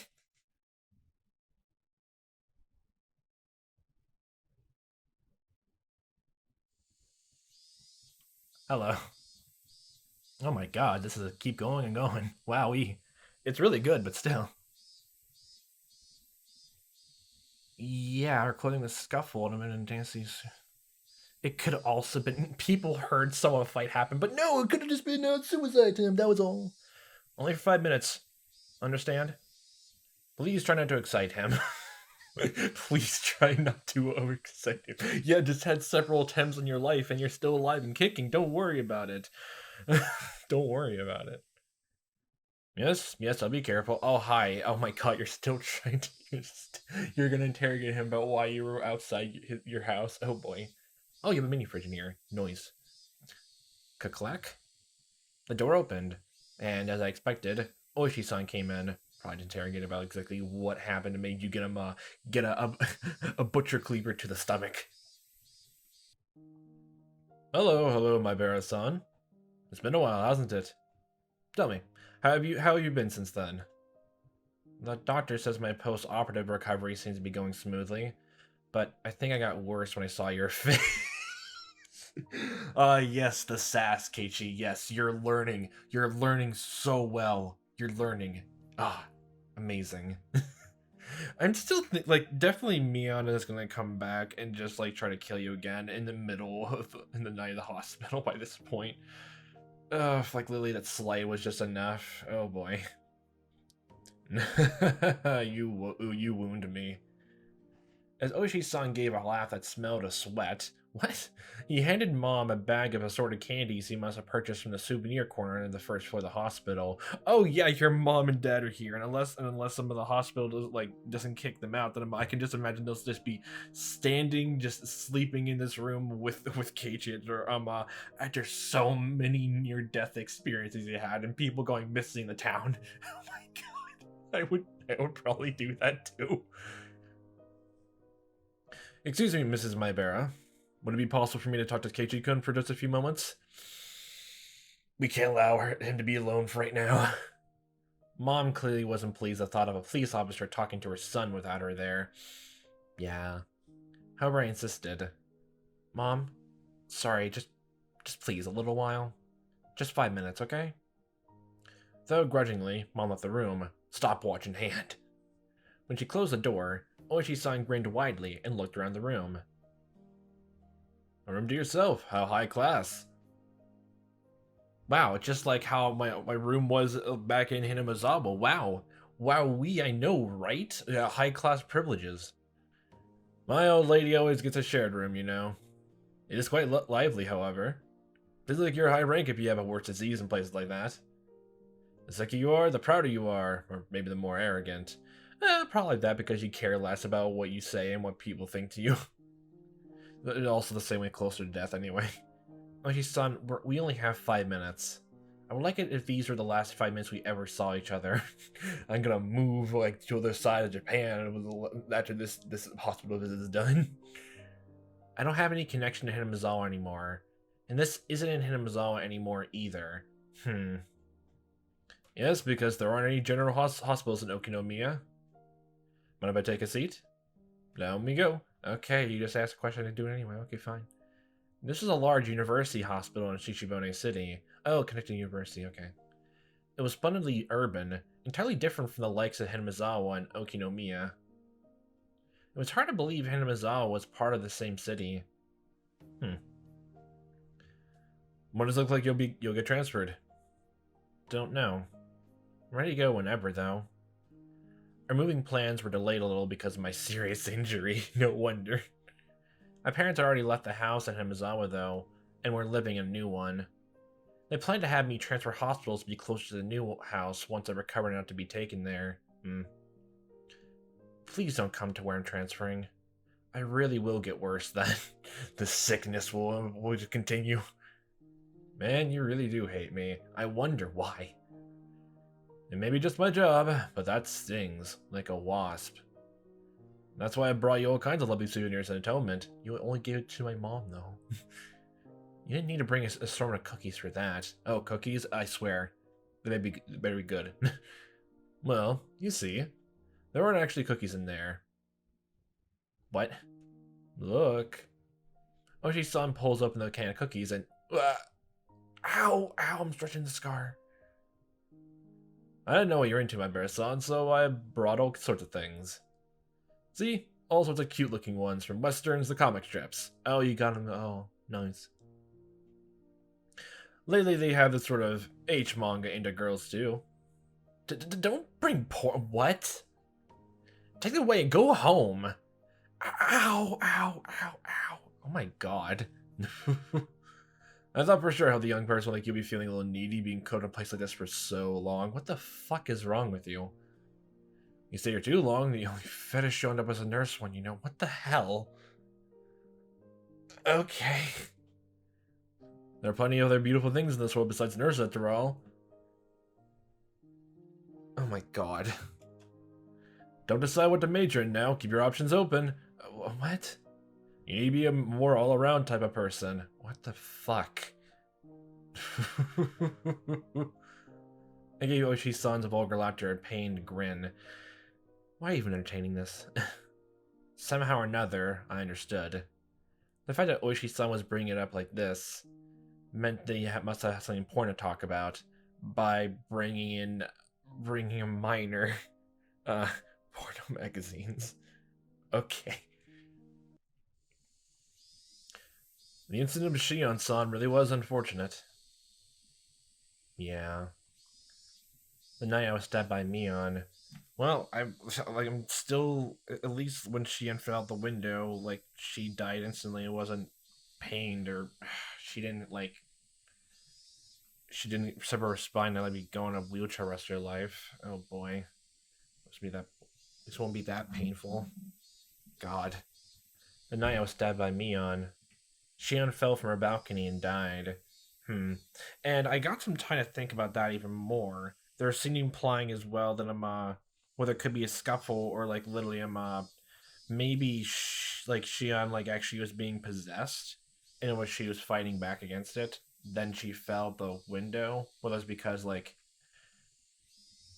it was forcing her to kill herself, or literally she just did not want to deal with it anymore, especially after everything that happened.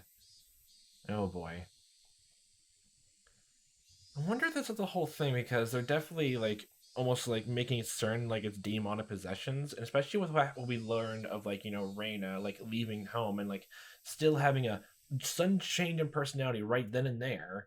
That as long as you've been in the town for a bit, you literally have a seed implanted inside you, a possession to happen.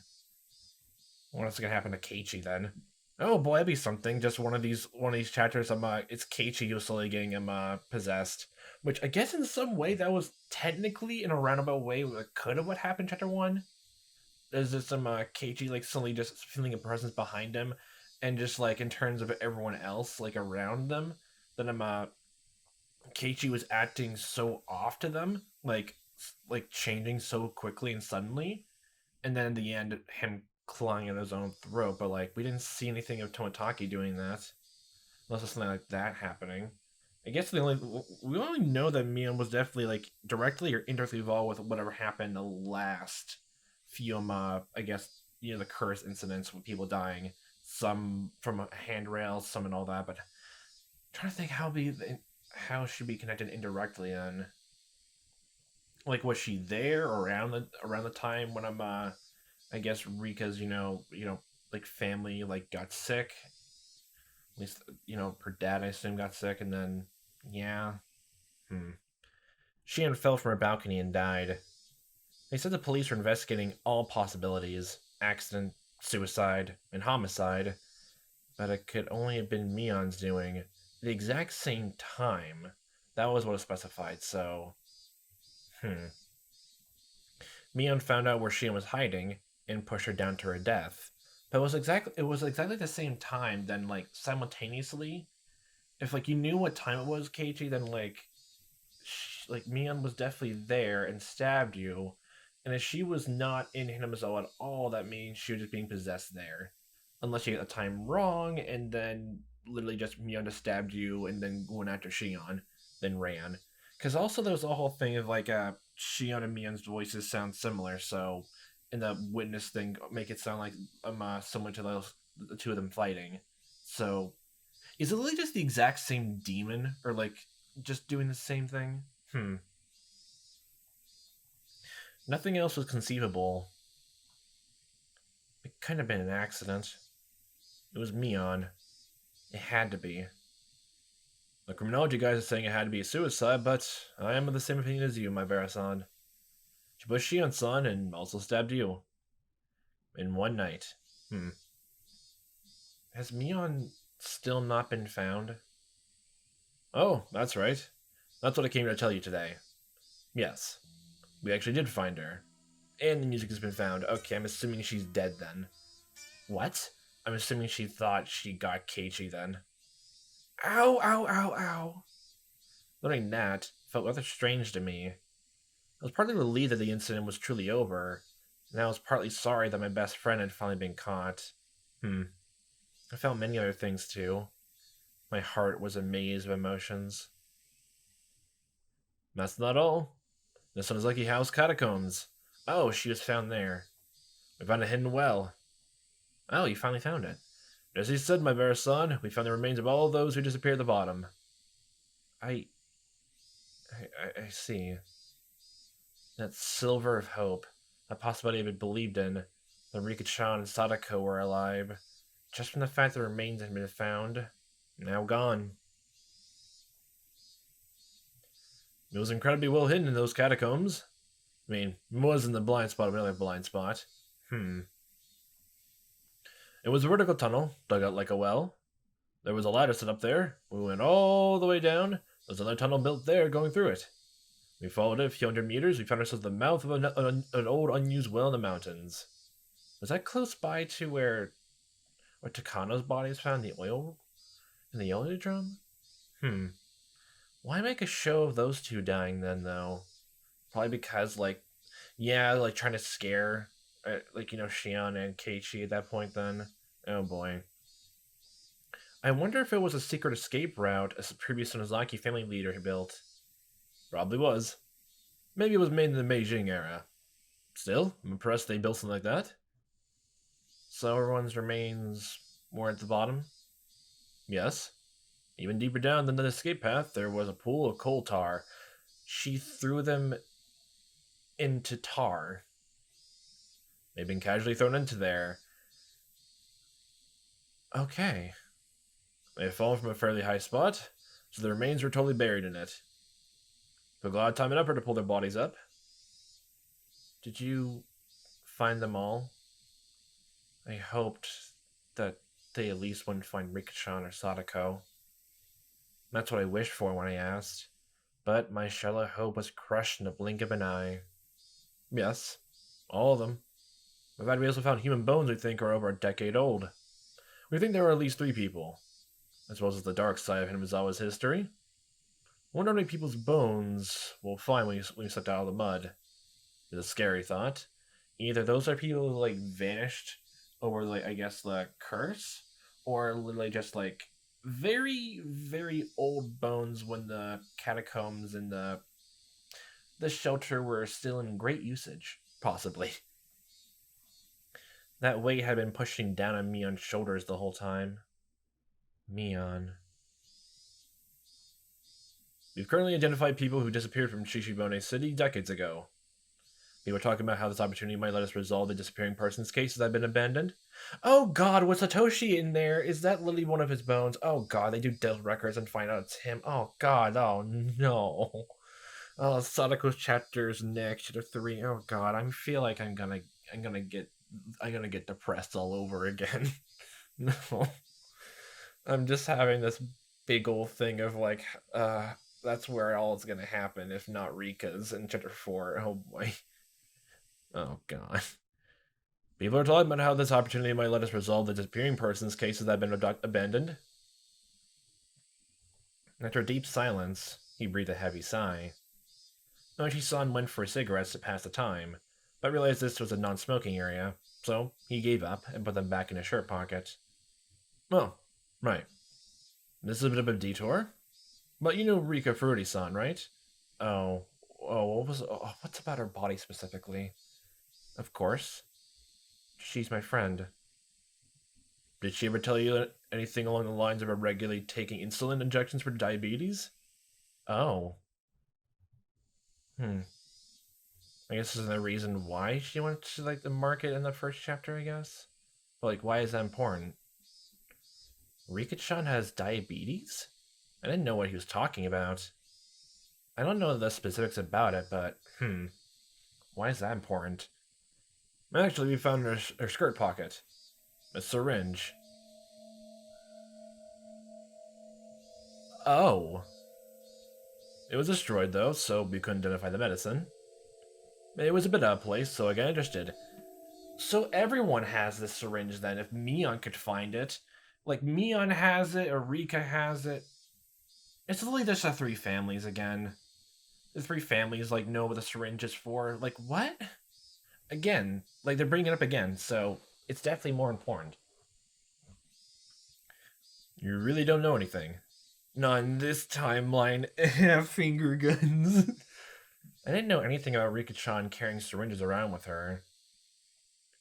Those Sanazuki family corporates, or the Yakuza people, part and parcel names.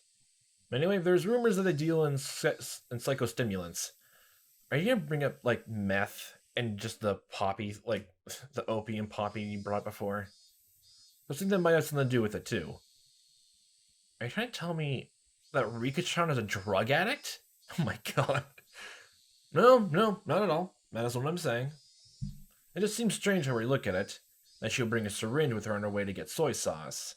She kind of figured already. It makes sense, actually. It actually does make sense. Quite a bit of sense, honestly. Especially since, like, as she mentioned to Keiichi, that I'm, to stay away from Mion, and, like, we shouldn't do club activities, is that, like, ever since that day. Yeah. I have no idea what any of this means. My eyes are spinning. I feel sick. Are you alright? Should I call a nurse? Uh, I'm fine. I'm fine. Please, continue. Well, that's all I had to say about the syringe. My gosh, the longest 5 minutes. I love this 5 minutes, though. Go on, continue. It was the only thing that personally struck me as interesting. Rika-chan. Rika-san was sort of like the village mascot, after all. It looks like the village is in uproar right now. Yeah, I can imagine that. Probably everyone was just like going out with worry, like since her missing persons, like ever since she went missing, and now it's been confirmed that she was killed by Mion, like one of the three families. Yeah, of course everyone's gonna be in a goddamn uproar because like this is breaking the village's unity, like immensely from the inside instead of people from the outside, like outsiders type deal. The old blind believers and the Sonozaki family who killed her. The three families' effective control of the village is basically in shambles too.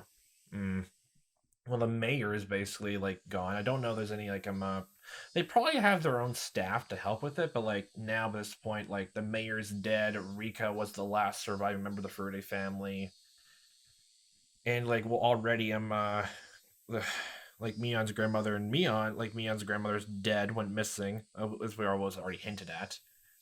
Mion basically killed people. Mion's parents were basically just like ostracized because her grandmother, and they're trying to make amends and trying maybe to get back into power there, possibly. But yeah, we don't know anything about the Kimiyoshi family because they were just introduced in this chapter, so we like can't even think of anything like that. Just the mayor's gone for the family. There's practically no one there in power that we know of except for Mion's parents, and yeah, because of what Mion did. Yeah. If someone came up to them with the talk of the dam again, with this sort of timing, the entire village would be banned for sure this time. Oh, yep, ghost town talk again. Yeah. I'm not related to Hinamizawa anymore. I actually was. Just said it because the thought of Hinamizawa being abandoned was unpleasant, and I wanted to end the conversation quickly. There was a knock at the door. It opened slightly. My mom asked if we were still talking. Yes, the 5 minutes are still going. Mom, your stopwatch is off. Continue. Put another 10 minutes on. Whoops. We went off topic, didn't we? What a pickle. My gosh, pickles. Pickles again. I've literally been slowly eating pickles ever since the first chapter, the one that was brought up. Oh gosh. I still have one left in the jar. I looked at the clock. 5 minutes were long past. He told my mother there was something he really wanted to ask, and that she could wait a bit longer. Is that so? Keep it short, okay? There wasn't any getting around the fact that she was thinking about what a police officer could be talking to her son about. Maybe we should choose another day for this. Oishi-san? Mion, how is she right now? I want to just hear that answer and then get rid of him. Before I tell you that, I just need one thing from you.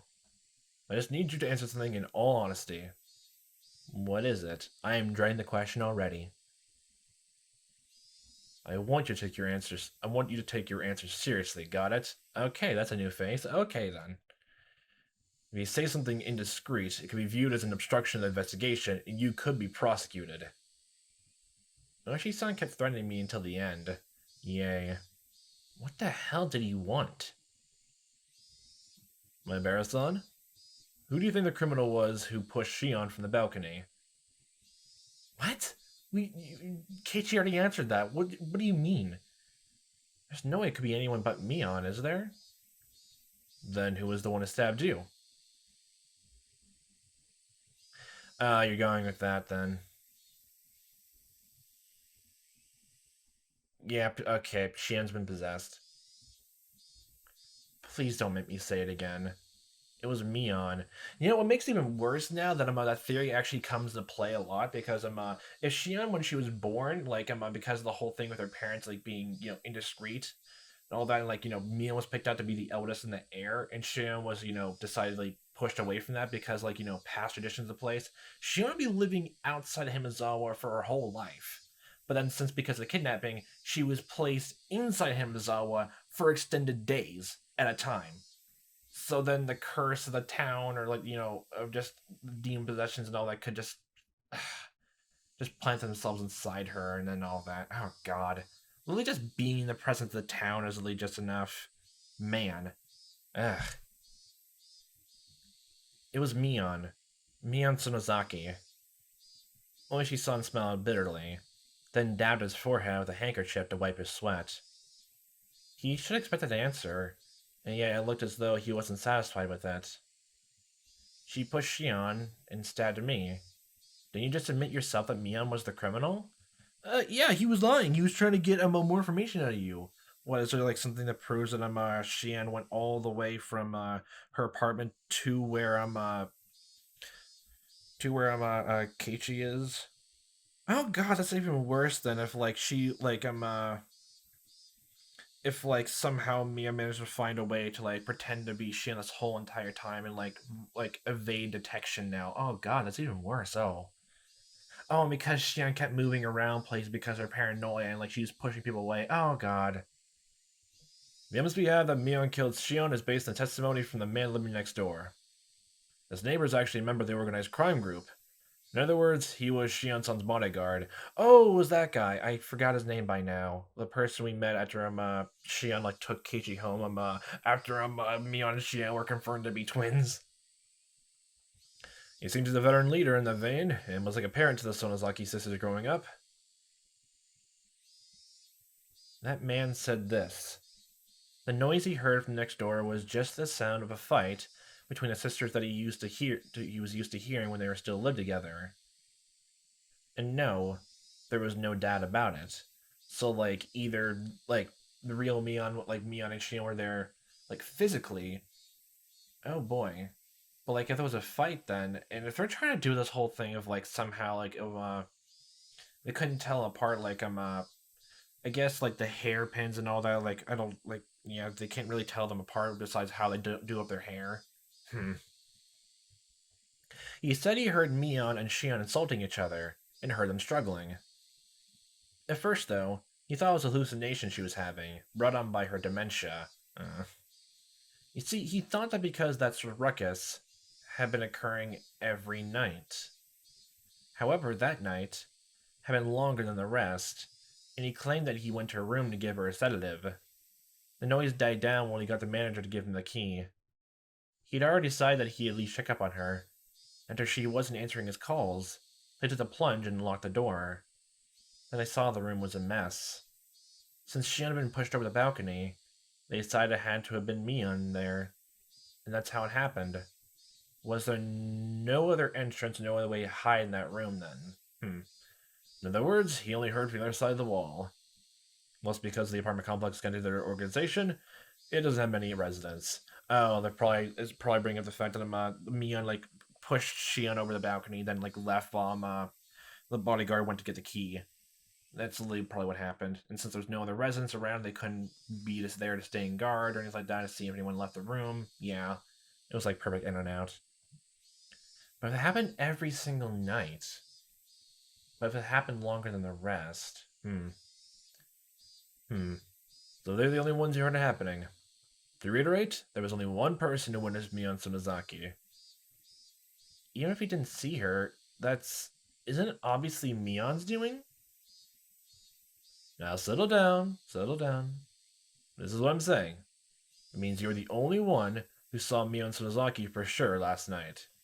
After all, Shion's son, the witness, is no longer alive. What are you trying to say? I don't really understand. At that point, Oshi-san paused. The fact that this was a no smoking area completely slipped his mind. And he took out his pack of cigarettes again. I swear, just get a packet of candy cigarettes, okay?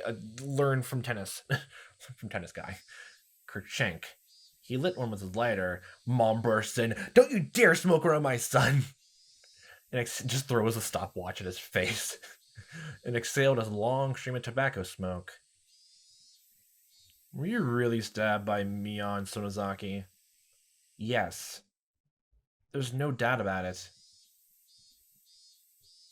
The smoke Oishi-san breathed out floated away, like a thundercloud swept away by the wind.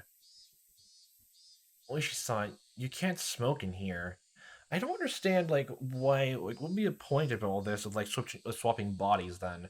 Literally killing just, like, the person that was found outside the apartment was actually Mion dead, and then Shion with her because of, like, got possessed by there and went to get killed, Keiichi, because they still look exactly the same, so, like, what would be the point of all that? Especially since everyone knows now that everyone believes Shion is dead. So then, it doesn't make sense to continue going on the charade that oh, don't worry, Mion is dead. Like, and all, like, Shion's dead. I'm actually Mion, even though I'm actually Shion. Like, that doesn't make any sense at all. Oh, if you saw it, you can't smoke in here. The nurses will get mad. Actually, we found Mion Sonozaki at the bottom of the well, too. Oh, she was dead. There's triplets. What? She fell to her death. We believe that she was trying to escape to the hidden passage of the well. Her foot slipped while climbing down the ladder. Literally, the day that it all happened, she died right then and there. Was her body decomposed for that long? She fell to the bottom, broke her neck, and died. Yes. Oh, you're saying that Shion definitely was the one to get possessed again because that stab Keiichi, then go back to her room, then literally the exact same way mimicked how Mion died. Oh. The same way as Shion-san. She broke her neck. Well... What? After he passed out that day, Mion Sonozaki tried to escape using the hidden well. but her foot slipped and she died. Yeah. As if beckoned by the corpses of the other sacrifices, she dropped down there. But that doesn't make any sense, does it? The autopsy came to the conclusion that she definitely died that day. She didn't go back there after attacking you and Shion-san. She was already dead by then. My jaw was on the floor.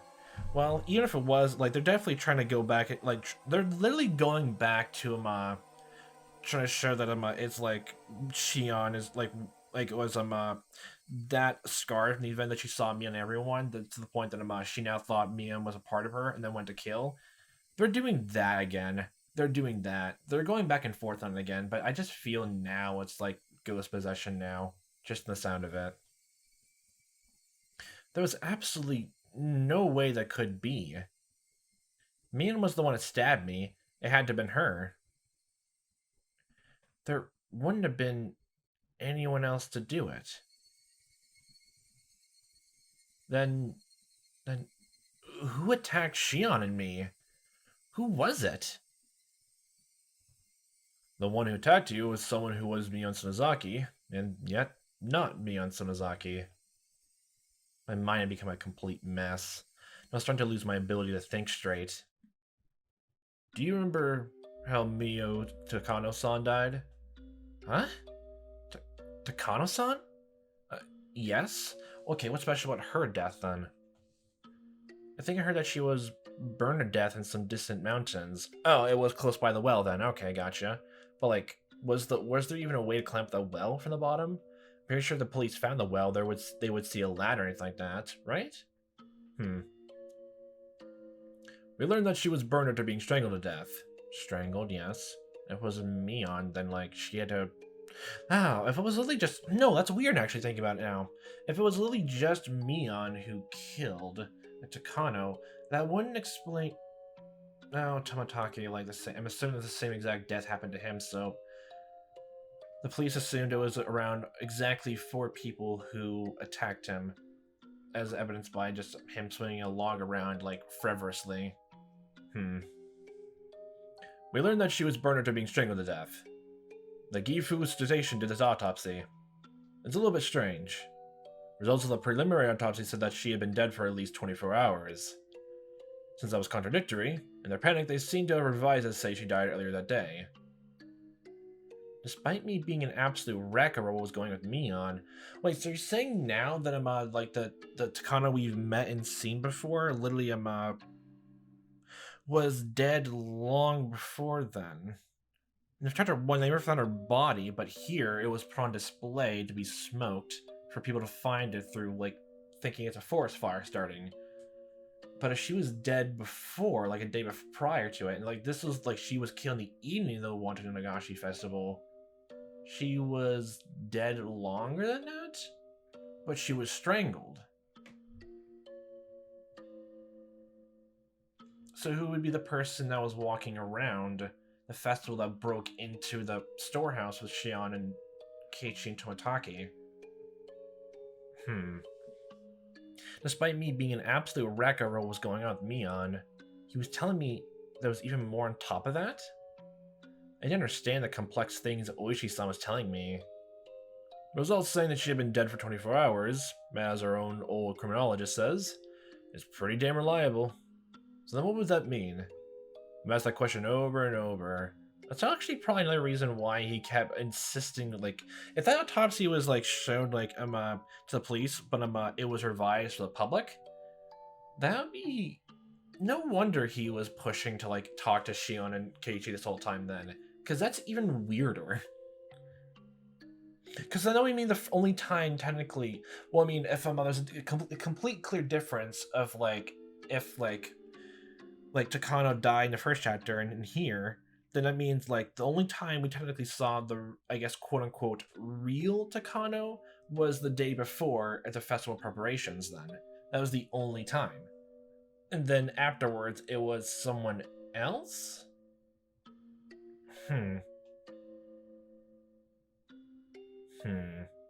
I've asked that question over and over. But the night of the Watanagashi, you were with Miyo Tsukana-san, weren't you? I was. You also met her the day before while sitting at the festival, right? I mean, I ran into her too. Yes. I was with her then. If she'd been dead for 24 hours, then that would mean she was already dead the day before the festival. No, it can't be. She was alive during the festival preparations.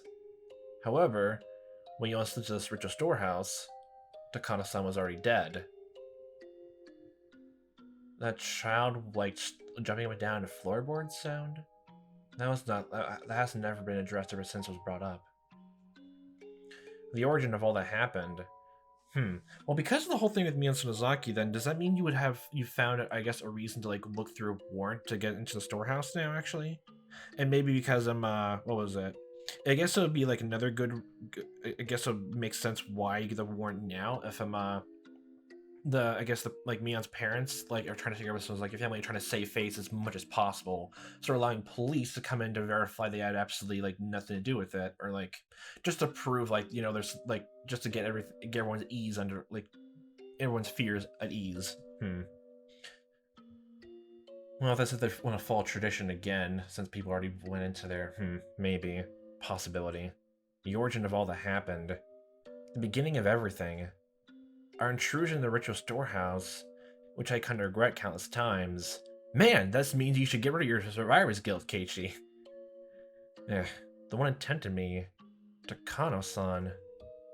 When she invited us into the storehouse, she was already no longer this world. Zombies! Knew it! Supernatural! Zombies, let's go.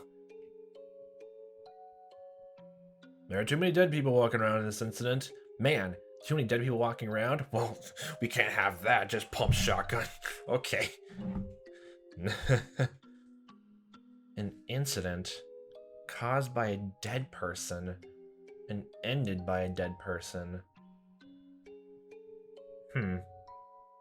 Was there even anyone similar? Like, we don't. Let's think, because like I can only see like an explanation for like both like supernatural and just like in a in like a natural way of like a person being cause of it. For like Mion, like singularly like not having a chance to like attacking Keiichi when she was already dead, maybe in the well. So it was mostly Shion then. So, but just the way how it was phrased. Oh well, yeah. What was it before? Shion, like, well, definitely was in the basement in the cage, and when the door is open, Mion could have heard everything that happened. That gives that explanation away of like, they're doing everything in their power to make sure you can't think it's either demons or like a demon possession or like people at this point, honestly. Especially from if it was a supernatural force, they would try to keep it on the wraps if it was supernatural or not. The sounds of it. That they can only go through people anyway. An incident caused by a dead person and ended by a dead person. Also, apparently they're under pressure to revise the time of Mion Sonozaki's death, not the day of the incident, but to right after she stabbed you. Right after she stabbed you.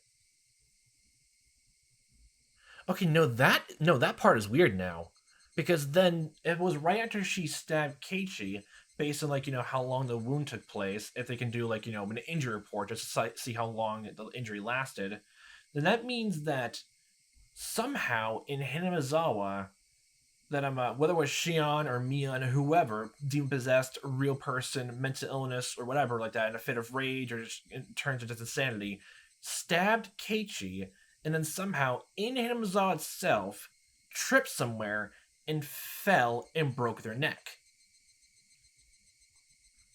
And if the autopsy doesn't say anything similarly to like bruises, like it was exactly like 7 stories up, matching with the apartment building, and there's no other discrepancy besides that, then that just means that the only way someone could like trip there is the only thing I could think of top of my head.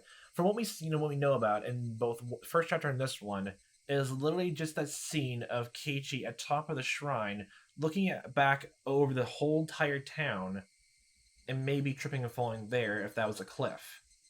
That's the only thing I can think of. That's really the only thing I can think of right now. Unless it's definitely a thing of like they're presenting the question here, and then in a subtle way, they're gonna show a location of a cliff later in a different chapter. But if the answer's already here, then definitely that cliff could be the thing. But then there'll be another reason as to why go to that shrine again? Why go nearby? I guess where like Rika and Sadako lived, close by to like I guess where the festival happenings like went unfold. Why go back up there? And then if it was an accident or like purposeful, why then decide to die there? Hmm.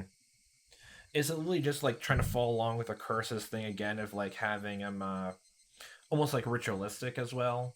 If we're going again to like supernatural thing again of just Mion like fell like down a ladder like the same thing or just and died like that. Then Shion went and died there, but then that would just mean that somehow either someone saw the body and moved it exactly to where Sonozaki was. And the only people who would know where, I guess, like, if, like, since Shion was going around and around, like, trying to hop from place to place, and no one knew that it was, the only people who would know about that would be the Sonozaki family. And since her parents were there in the town trying to save face and possibly trying to get power again after being ostracized for a while and trying to take back control and like ease everyone's fears, then her parents were the ones who moved.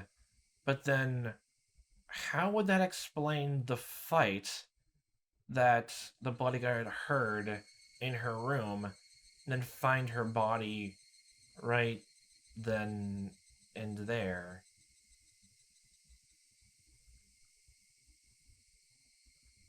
So even though Mian was dead for days and weeks at a time, there was still two people at two different places then.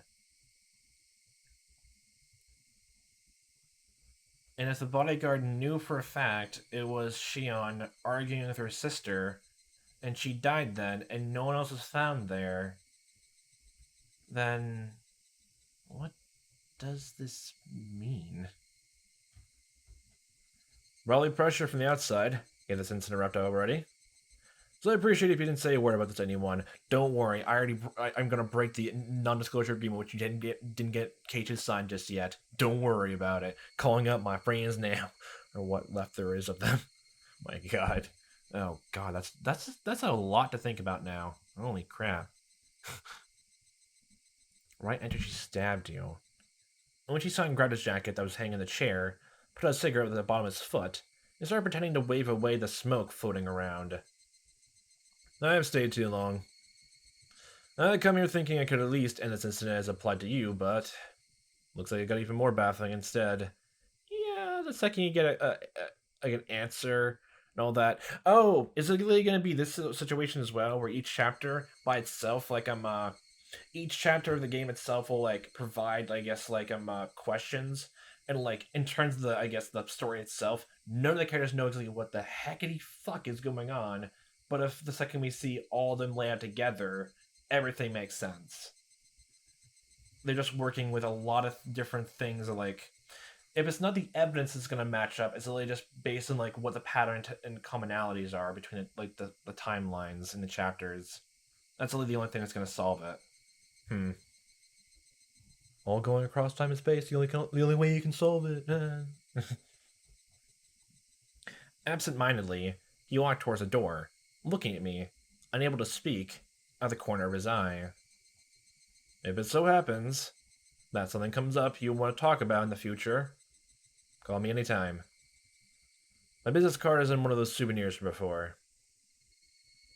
When the time comes, I'll pay you a visit with some wonderful souvenirs again. No more magazines, please.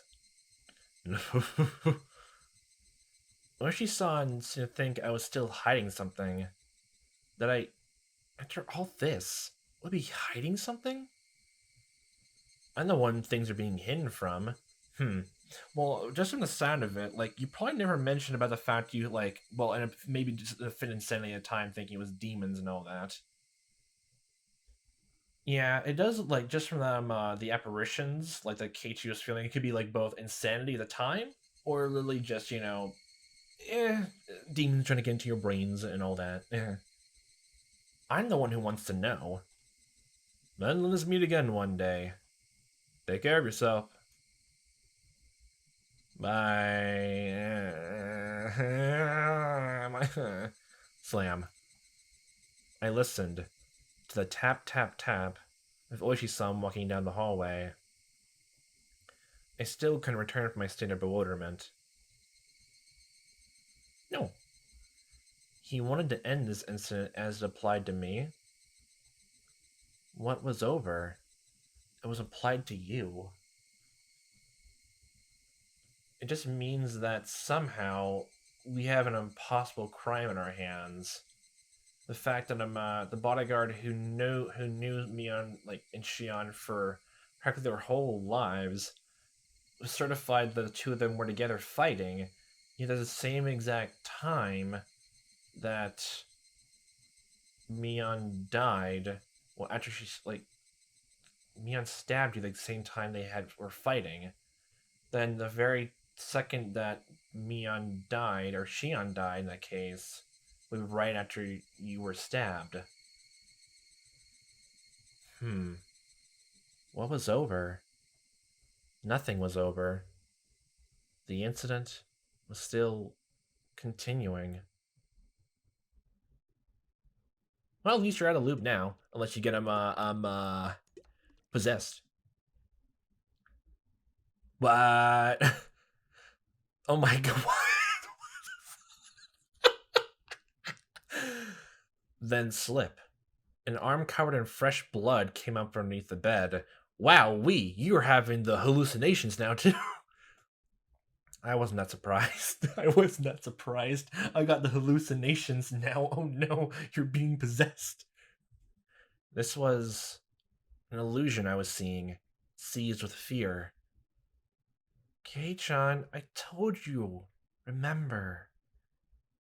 I heard a guttural voice coming from under the bed. I still recognized it as Mion's voice. What, Mion? What did you tell me? I warned you on that day. After today, if you see me, he'll be the demon that has possessed my body. You did. You said that, didn't you? Are you literally saying the demon possessed her corpse afterwards and killed and stabbed Keiichi then? Oh boy. Sorry. Guess I wasn't careful enough. That's why I got stabbed. Possibly wounds sustained when she fell from the ladder. Many of her fingernails were broken and torn. Her arms slowly felt about on top of the bed, searching for mine. Oh, hey. Mion? I thought of a good joke. Want to hear it? The Mion under the bed didn't answer. Let's say that I died here today, but tomorrow I'd still be here, living a normal life.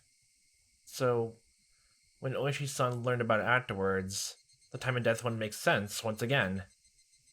He make a huge deal about how someone who should have died was alive, and he totally loses his head. Takano-san, then Mion, then me third. So, funny, right? Makes you laugh, doesn't it? Kei-chan. Laugh. Or was that not funny? Mion's blood-stained hand groped around and found my wrist. Though her fingernails were torn, she gripped it hard and ends up scratching me. Ow, ow, go easy. It hurts. Kei-chan, I've come for you. I tried to shake my wrist loose. The strength she held it with was unbelievable, and I couldn't. She was only gripping one wrist, and yet my whole body wouldn't move. I couldn't even twitch. My fingers were spread apart. I couldn't make a fist either. And that fact that I couldn't make a fist reminded me of the training table. Yeah, it's gonna remind you of all that again. Oh boy. I felt a crooked nail press against my left pinky fingertip. Oh, hi. Mian's forehead was split open, and with a face covered with blood, she smiled and got right up, just behind me. Nothing was over. Huh. Nothing was over. This incident was far from being over, right? It was still going on. It was still happening. Someone, please end this incident. This cruel, tragic, unfortunate, sad incident. Please, end it. That is my only wish. I granted you one before, remember? You don't get any more.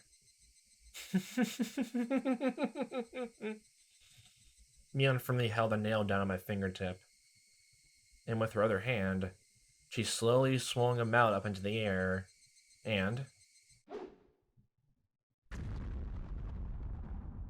Okay, Keiichi's mom, why didn't you come back in the room right after Oishi left, okay? Why didn't you? What are you so busy with?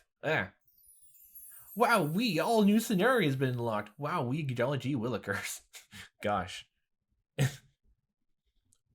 She unlocked the last nail. Wow, nice. Okay, well, that was quite a lot.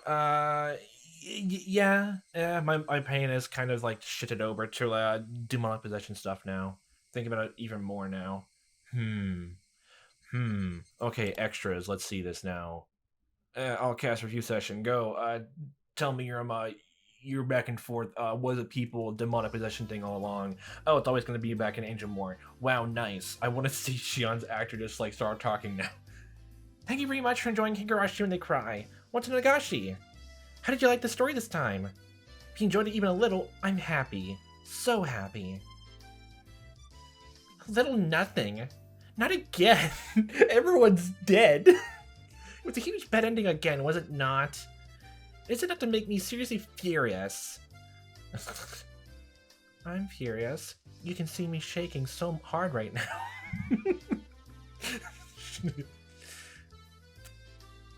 Well, good work, everyone. Well, that's how it ended, but don't you think this story was kind of like Mion, like a Mion chapter? Yes.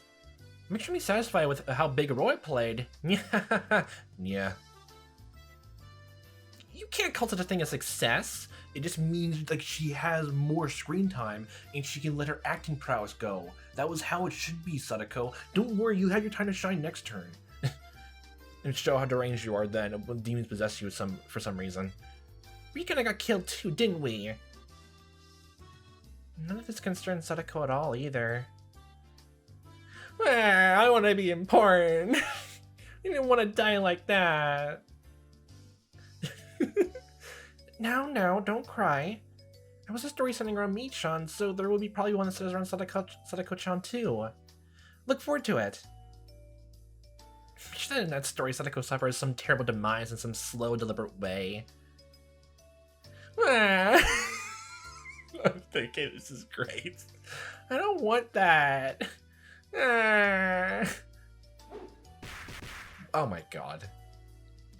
Mii-chan, if you joke around too much, you'll make me angry too. Just flashes nails. Mii-chan has a flat chest. What the okay. Your mind wouldn't understand even when to be petted. I understand your logic here. Oh, they expanded. Yeah, hot air. Your body's so unchaste. Okay. Hey everyone. Great work. Sorry we're late again. You're always gonna be late. You're always gonna be late to the party. Tomataki-san, Oishi-san. Yes, he did a great job as well. Tomataki, you played a great job as a corpse.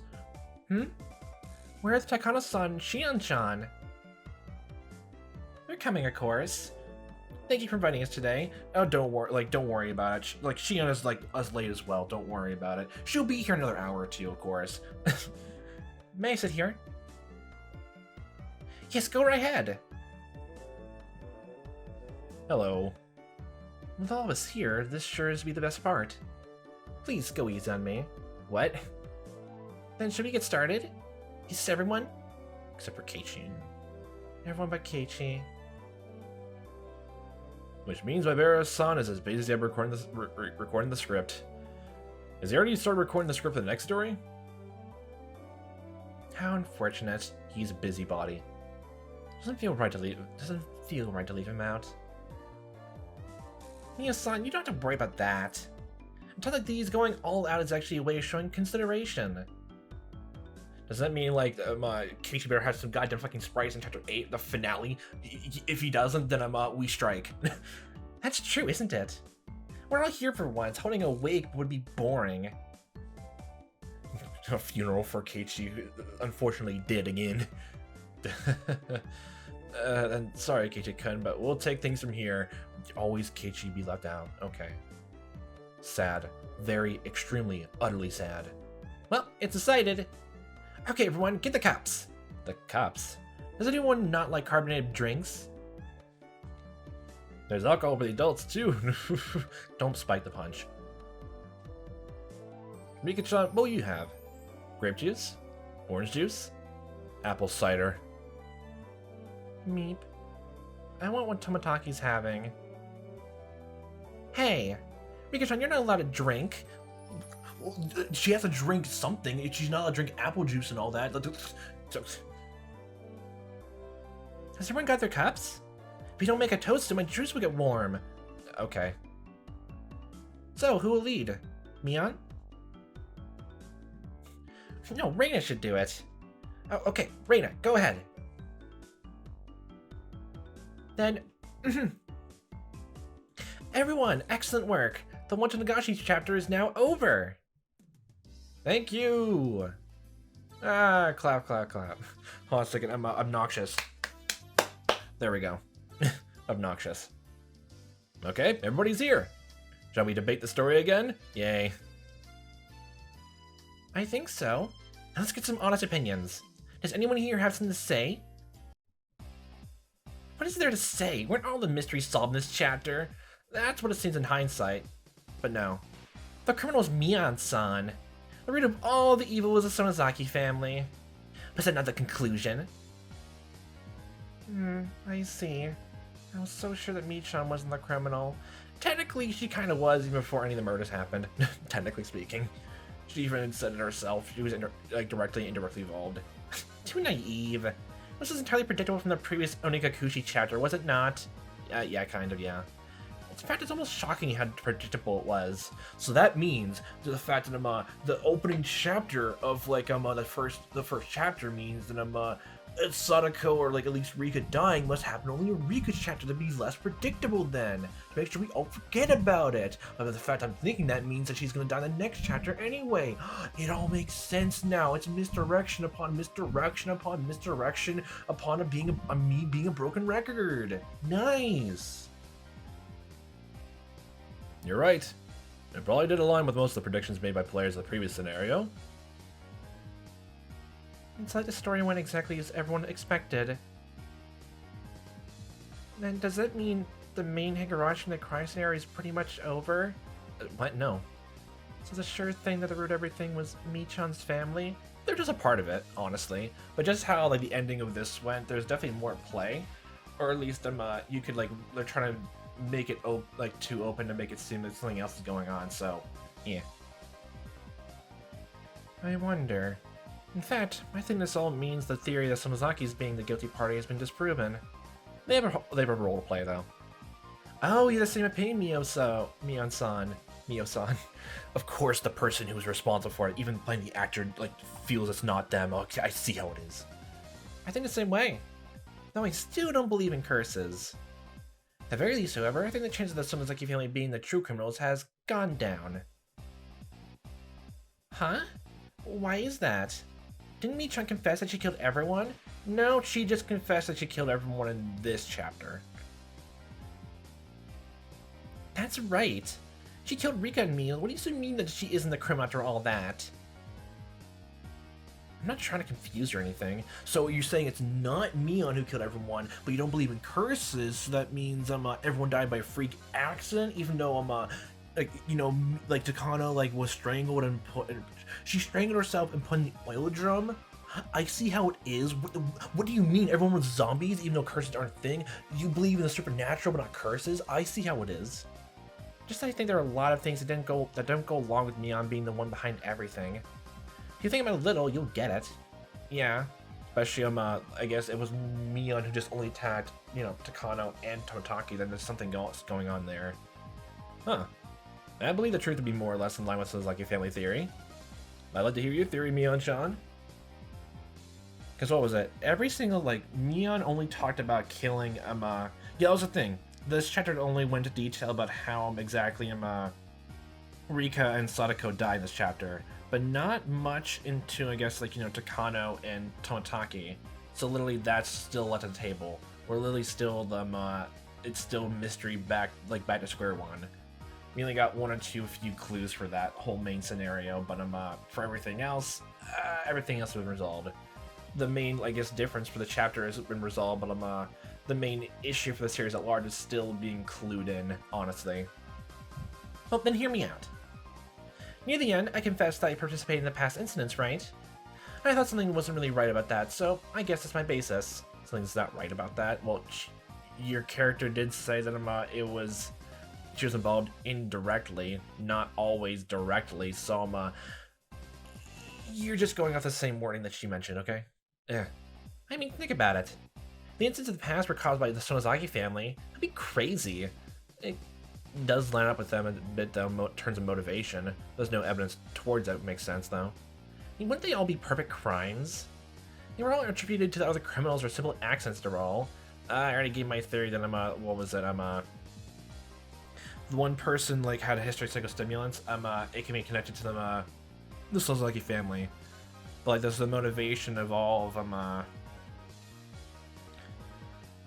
of going after them, I guess, dam support, the dam construction supporters. They were, killed, long after the, the dam was being finished. Well, that's right. The Sonozaki family is very powerful, and they were acting behind the scenes. Wouldn't pulling off perfect crimes be child's play for them? That's just it, that's the weird thing. The Sonozaki family had been killing and erasing people so well for the past 4 years, they didn't even let a hint that they were behind it, right?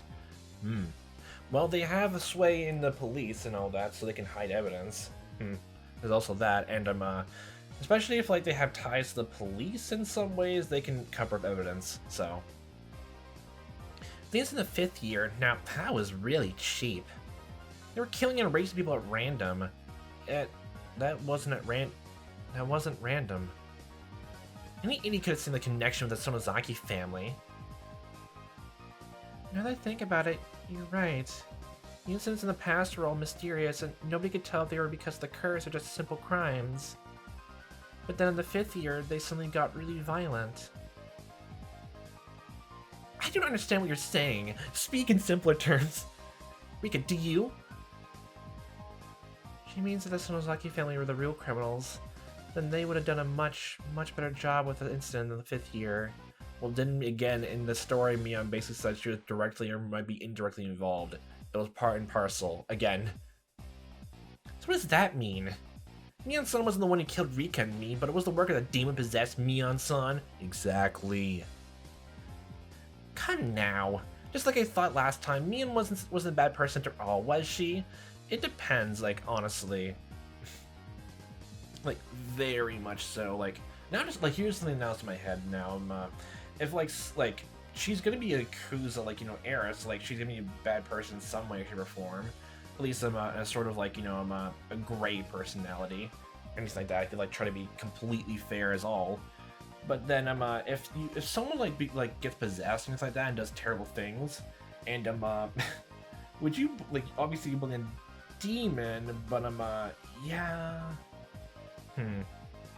Especially since, now it's gonna be hard to tell if, you're being possessed with a demon because, what we know of, Reina, changing that way in the first chapter was because of mental illness or, just because, demon possession all over again. Back and forth now, just mental illness and, that all over again. And we now learn that Rika has... Well, we did, wait, hold on a second. Was that, just thinking about it, did Oishi actually just suspect that Rika had diabetes like through medical reports, or literally just saw the syringe and was like, ah, maybe she had diabetes? Is that literally just what he just thought? Because, well, just because I don't remember anything in the wording, I'm just going to assume that that was just his guess. And literally, yeah, the syringe made its play, and now it's still back in its importance. That must have been, like, I guess the plan that Rika had in mind. So somehow, and went to Mion's house. But just from that scenario and the fact that yeah, the whole entire fact that Mion had the same syringe in the first chapter, that means it feels like everyone has it in some capacity, or demon possession. Then syringe, I'll possess two of the people like and attack each other to death and see who wins. Entertainment value. Okay. Wow. Come now, just like I thought last time, Mion-san wasn't a bad person after all, was she?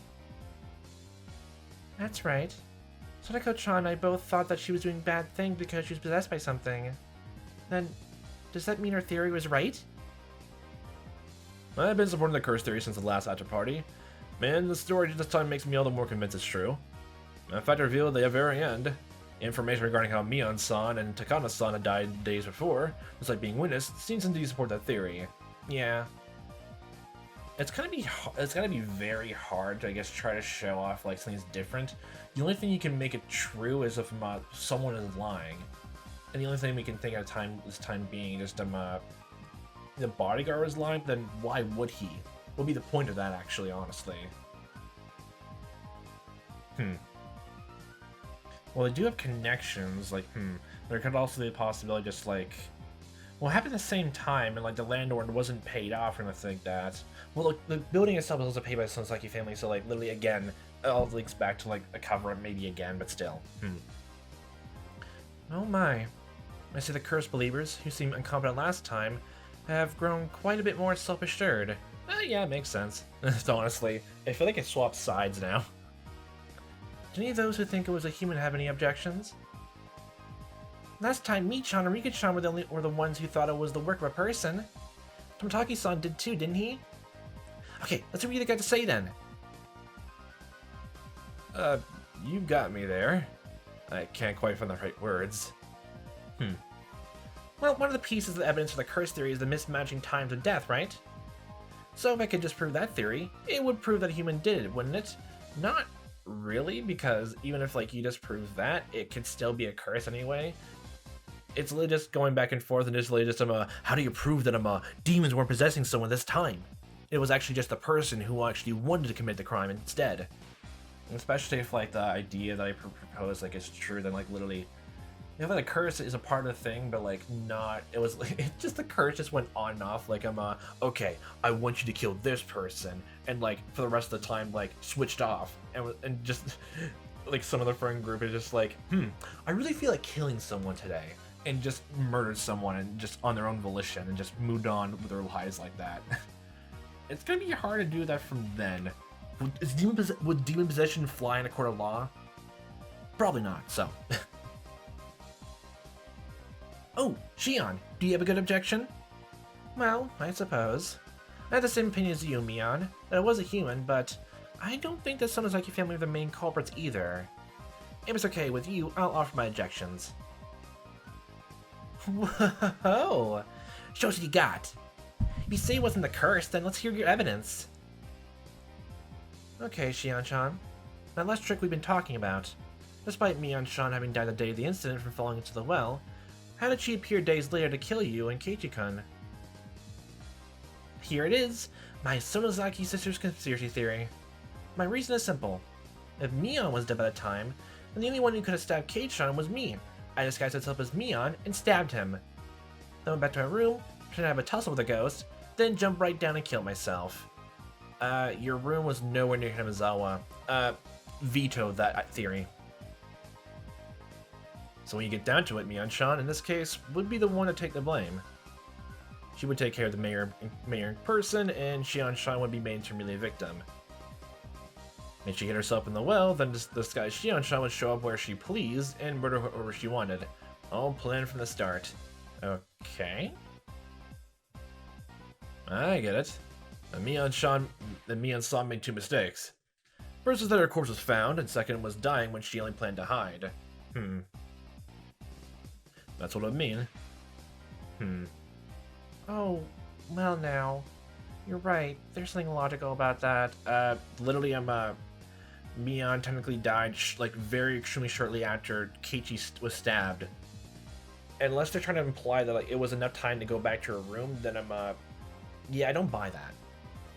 Because I'm assuming it's specified shortly after. It just narrows it down to, like, it must have happened in Hinamizawa. It takes, like, an hour to get from, like, normal Hinamizawa to the Okinomiya, where, like, Ancient Morn is. Assuming that's where, like, you know, the apartment complex in the city is. Like, around there. However, I'm still not convinced. It was too different from the magnificent, perfect crimes in the past. You know, if their plan went well, Mion would end up the bad guy, wouldn't she? She would either have to hide the rest of her life, or live pretend to be Shion, wouldn't she? That would be too constrained. You can't call that perfect crime. Yeah. In other words, whether by dying or disappearing, me would have to go away. Either way. Rikachama, that's a good thought. That means we should consider that Mion and Sonozaki leaving the stage was part of their plan.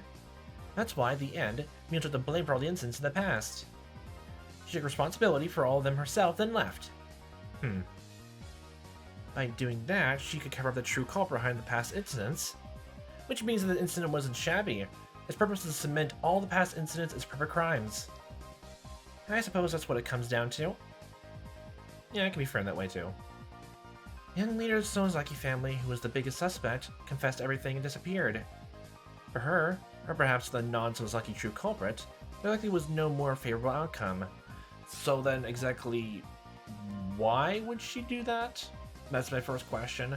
Why kill her grandmother when she was being, like, you know, becoming the heiress to, like, you know, a whole Yakuza corporation, unless she didn't want it, then decide to kill her friends, and then kill the mayor, who was, like, it was proclaimed both, like, was close to her. I'm assuming if that was a lie, then exactly why kill so many people close to Mion that would be literally just going against any kind of support group? Literally, why kill everyone you're friends with or have pleasant ties to?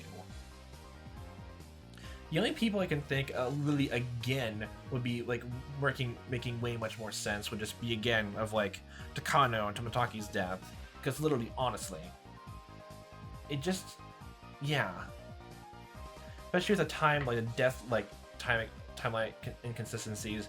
What are you gonna say about him, like, you know, Takano like still being, like, you know, alive the day of the festival and breaking into the storehouse? Literally just the storehouse is literally just there. Shion basically just, you know, pretended to, you know, get Keiichi involved to, like, literally just get her, like, be part of the crimes herself, while also trying to, like literally just drive Keiichi to insanity and kill Tomataki. But then Takano as well. Now, Tomataki and Takano were dating for a while, and if, like, the Takano there that day was literally someone else, then how did Tomataki not notice something was wrong? Unless there's another twin situation, which, again, that comes out of nowhere. When it comes to the theming for this chapter, it makes sense, but still, it's a lot of convoluted stuff. It's very convoluted. Very much so. I don't understand even into your conversation. Exactly. I wanted a 10-minute tangent with that. I don't understand it even into your conversation. What do you mean by me on something to blame? Hand her a ruler. She needs to somehow measure this conversation. Is she not the culprit? Let me put it this way. The true culprit behind the serial freak death instance was somebody else. Michan gave a fake confession that she caused all the previous incidents to protect the person, or so everyone's saying. So again, this will come all down to who would be someone that Mion want to protect against all costs, against the point of, like, traumatizing Shion, almost like threatening Keiichi to be traumatized as well, and literally disguising the deaths of two of her friends in her group. I'm assuming best friends, even though she's definitely more closer to Reina in this circumstance. And the death of the mayor and two strangers. Again, why go through all that trouble to protect someone? It's one thing after another if, like, you found out that everyone involved in the victim's case was you were told they did something completely terrible, and then you have reason to believe that. But then, if any of that reasoning that the real culprit would have had to tell the Mia never lined up or was kind of strained, it would cast doubt on the rest, wouldn't it? Like, maybe convince like one or two of them are bad, but like if you somehow can try to convince every single victim was bad in some capacity, like yeah. Also, what was it? I also like read through I guess the Yakuza, like I guess legacy and honor thing someone left in the comments. So there's that can be honestly be explained for like, you know, the first two murders in that case, and then the other two and all that. But then that just goes down to just using that honor thing as an excuse. But then it was the main culprit's fault and not Mion's, and instead Mion's the one to blame for all of that for some reason, and go against that, you know, that mindset. I guess I'm like, yeah, that's another reason. Like like, yeah, it's definitely like more of an Eastern concept than here in the West. It's just just going through the story. It just values existence, that trope. Like like I guess for me as a Western audience, like I would be annoyed, like not entirely understand it, or like if I do understand it, which maybe I think I have a good grasp of it, I just find it really annoying. Mostly because I don't personally believe into it. That's just only just that. My, I said this during the story, but it seems we have an incredible detective in our hands. Yes, it does seem a bit persuasive. Well, like, look, every single time, Reina is the smarts, okay? Yeah, Shien's better. An incident started to throw the scent off the true criminal. That's my reasoning. Though if I go further, I think the true culprit isn't part of the Sonozaki family. So then, it has to be someone who Mion is more closer to is not part of the family, who is way better than her friend group then. Someone who, from the sounds of it, was enough for Mion to at least threaten her crush. I don't believe that for an instant. So was Mion shown to something that instant to further protect a mystery person who put out perfect crimes 4 years running then? That's right. The director who only appeared by name in the last story is pretty suspicious if you ask me. Oh my gosh, is he part of the story now? Do we suspect him his involvement here? Oh my gosh, the true ARG situation? Amazing. It really does all add up. Not really. That doesn't explain Takano's death, and like the fact that, you know, are you like, just by that logic then either the true culprit is a woman and like who managed to, like, you know, perfectly like hide her, like disguise herself as Takano to, like, you know, be shown up as, you know, the Tomotaki, and then killed him like that then with other people, or literally just someone else that then goes into is a giant group of people again. And if it's not the Sonozaki family, then there's also the whole thing of people in the first chapter then. But as Keiichi mentioned, it was only a group of men. So the group must be bigger and larger, so unless it's maybe like something with the Kimiyoshi family or something like that.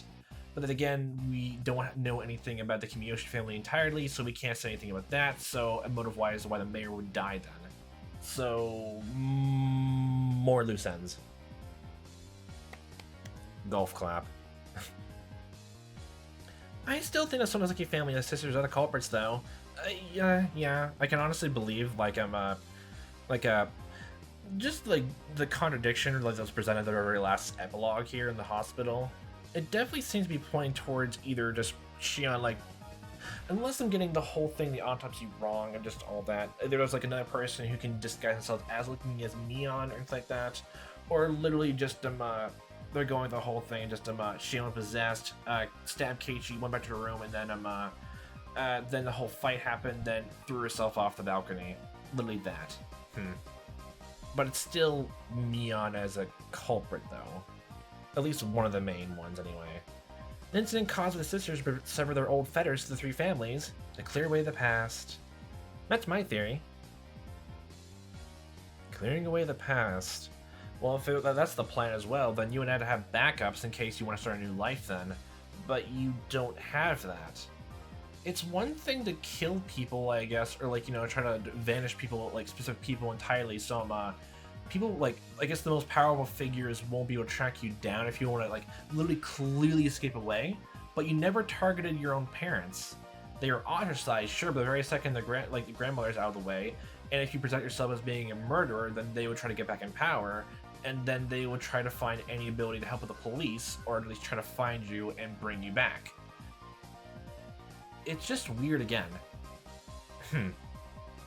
It's just weird again. Everything to me, like again, I keep bringing this up when going through mystery stories, that emotionally speaking, if you don't have evidence, you can only go by like the next best thing, which is emotional logic. And so far, to me, emotionally speaking, this does not hold up. And that's why I'm more geared towards the demon theory now, a possession, and the town is being cursed. And the fact I'm also just the whole thing of the backstory again with the demons and the storehouse is me intrigued, and I'd be very sad if like it was a giant red herring by the end. That's way too cool to like just throw on the cutting room floor. That's way too cool to just throw away back into the stream like a red herring. That's way too cool.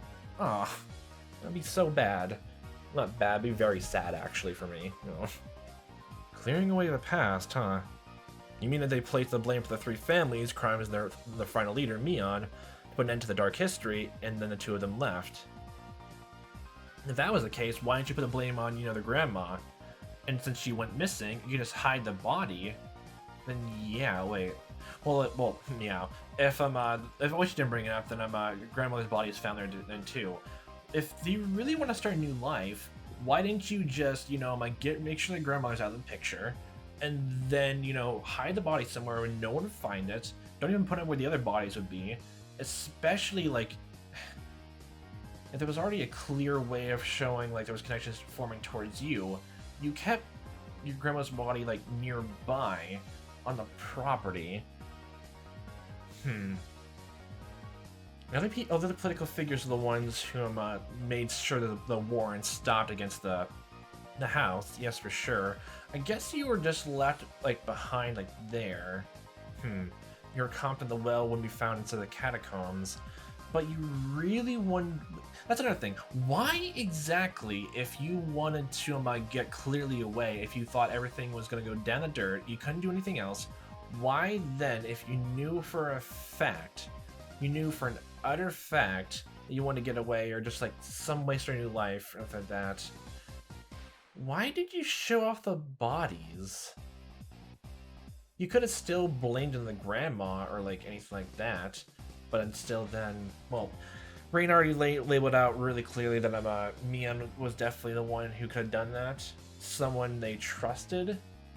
And if Mion didn't know about the death happening that night, then yeah. Especially if Rika did in fact call ahead of time to ask for soy sauce, then walk there. Yeah, makes all sense.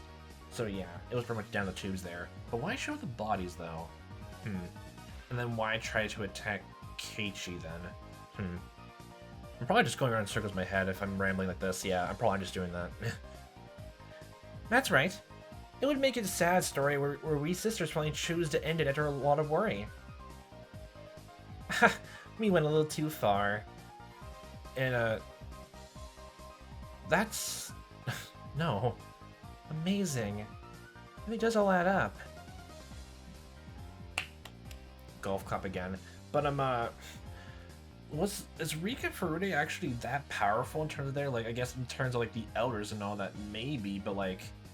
But if all of Rika's, like, power because of her family is just because of elders, then why exactly kill her, then? It doesn't entirely make sense as to why then, actually, if that was the motivation then. For thinking in this way of, like, trying to break out of, like, the town and, like, flee. It doesn't make sense there.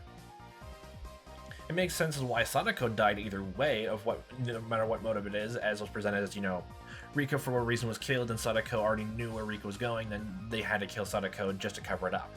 That's actually an adequate reason. But the motivation as to why Rika was killed is shaky.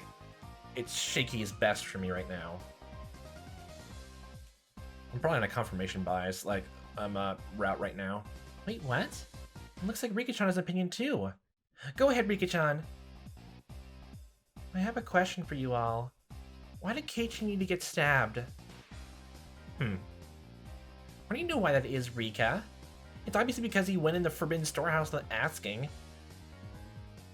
Why was he stabbed, like, months afterwards, though? Thinking back on it now, Tomotaki-kun and Takano-san probably died in the previous store because they stuck into the storehouse, huh? That's what it seems to be implying. But Takano was the one who went inside the storehouse when she should have died a day before that. So the whole motivation as to why the storehouse was being brought up in the first place is literally just an explanation to, like, justify the murders in terms of, motive.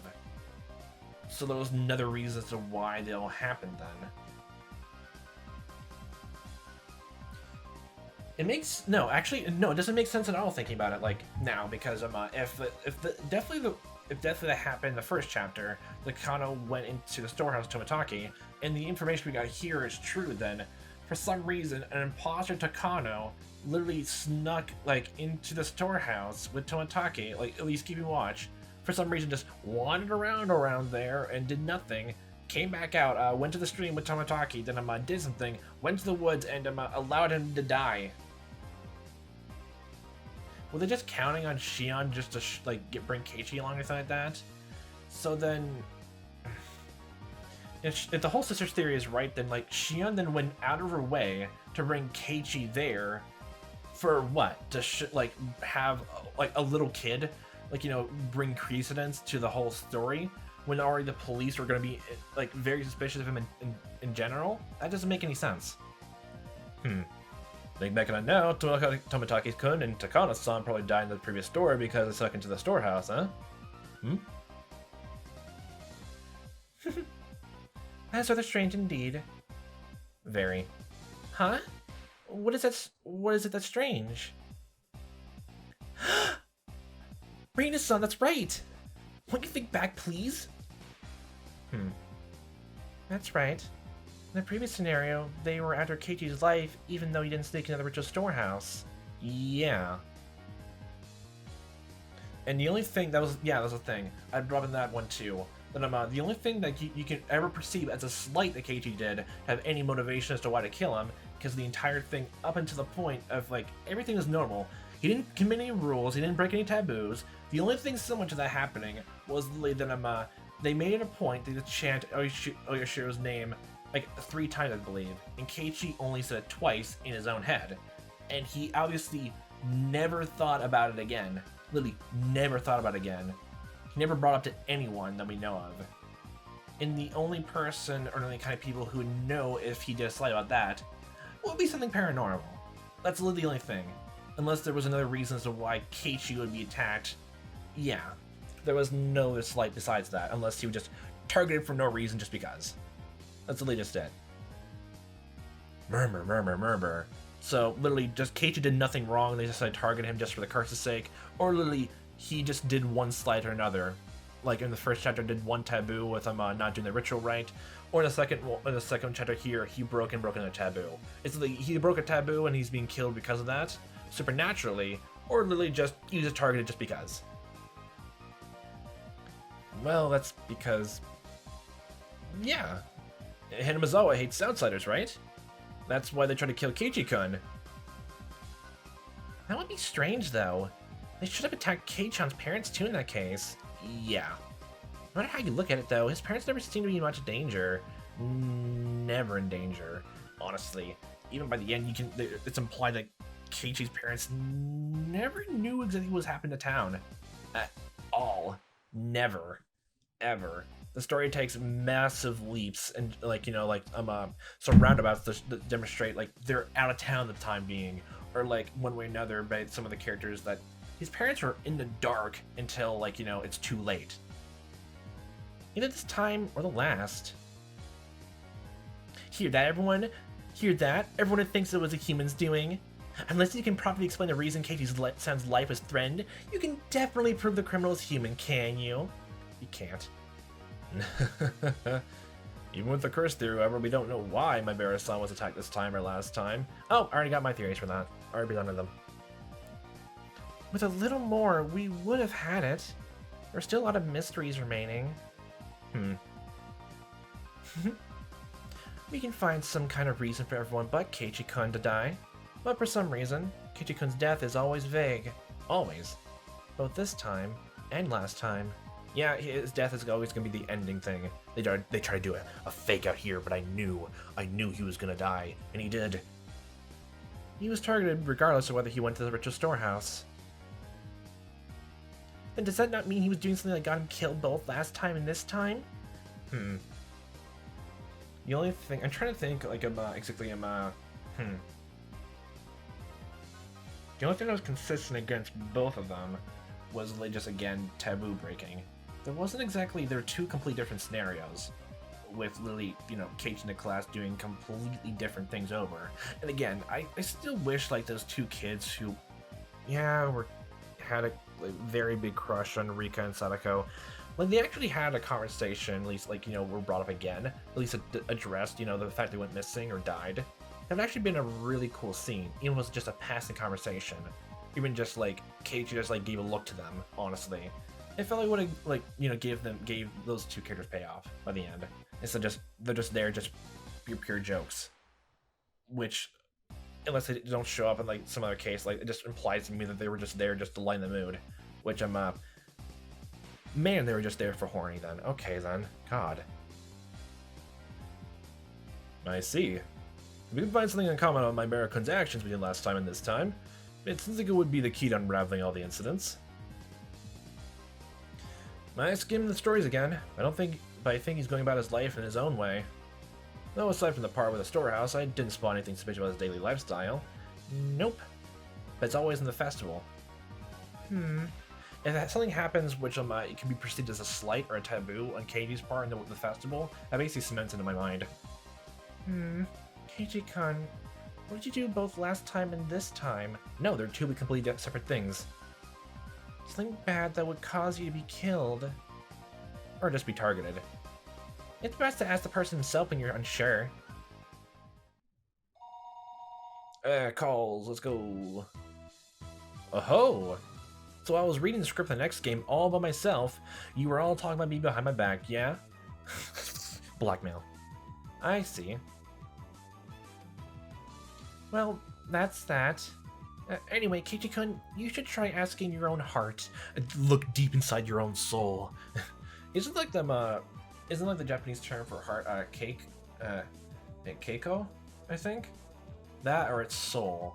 I know, I remember reading of that, there's a clear distinction between, I guess, the soul and the heart. I think heart is keiko, or that's soul. I don't know why I brought that up, actually. Kei-chan, so what kind of bad thing did you do that would get you killed?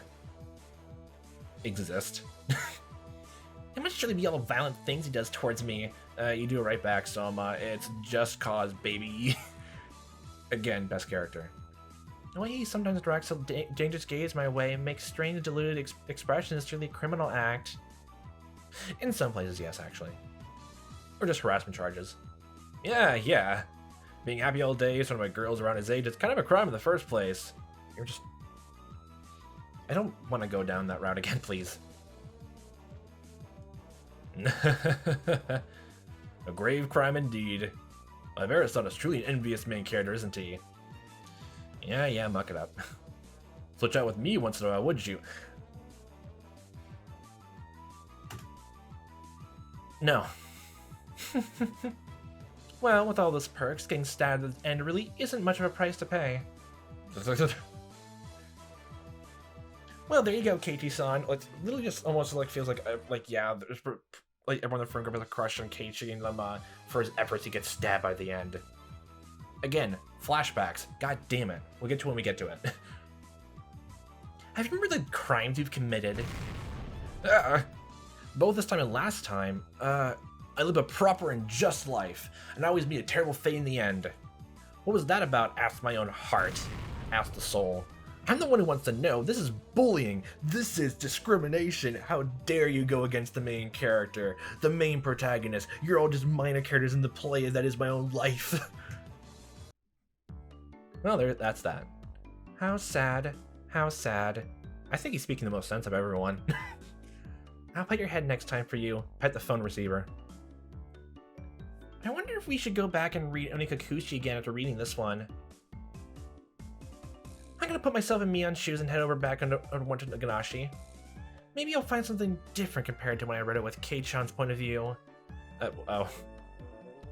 I will always think it was the doing of a demon. I think you're actually right, though.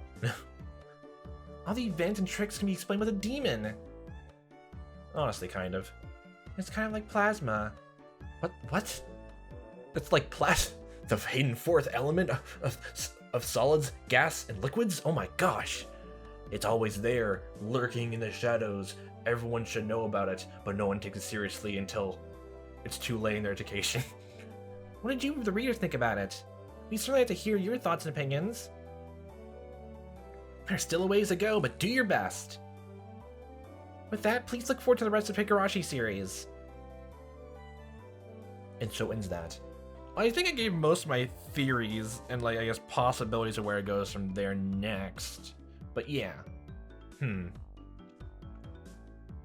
Especially since the scenarios are completely different and act as, like, different routes for each individual game. Oh, achievement unlocked for that. The party. And we can finished Chapter 2 of Watanagashi. It's actually really good, though. Like, what was it? Like, I'm trying to think if... There's definitely more to add here, but I'm having a hard time, I guess, in terms of, like, trying to rank which I like better. If I had to, because there's definitely a lot in here which I like, which the first one didn't go through more. Because, like, honestly, like, what was it? Again, Shion's a great character. Love it. Love her. She's great. And the whole conversation, I guess, learning more about the storehouse and all that, and learning more about the possibility of, like, demons that pass and all that, whether or not it's actually part of the story or not. Like, that was really extremely interesting. I had a fun time going through that and just learning about that and just dwelling on it, thinking about it.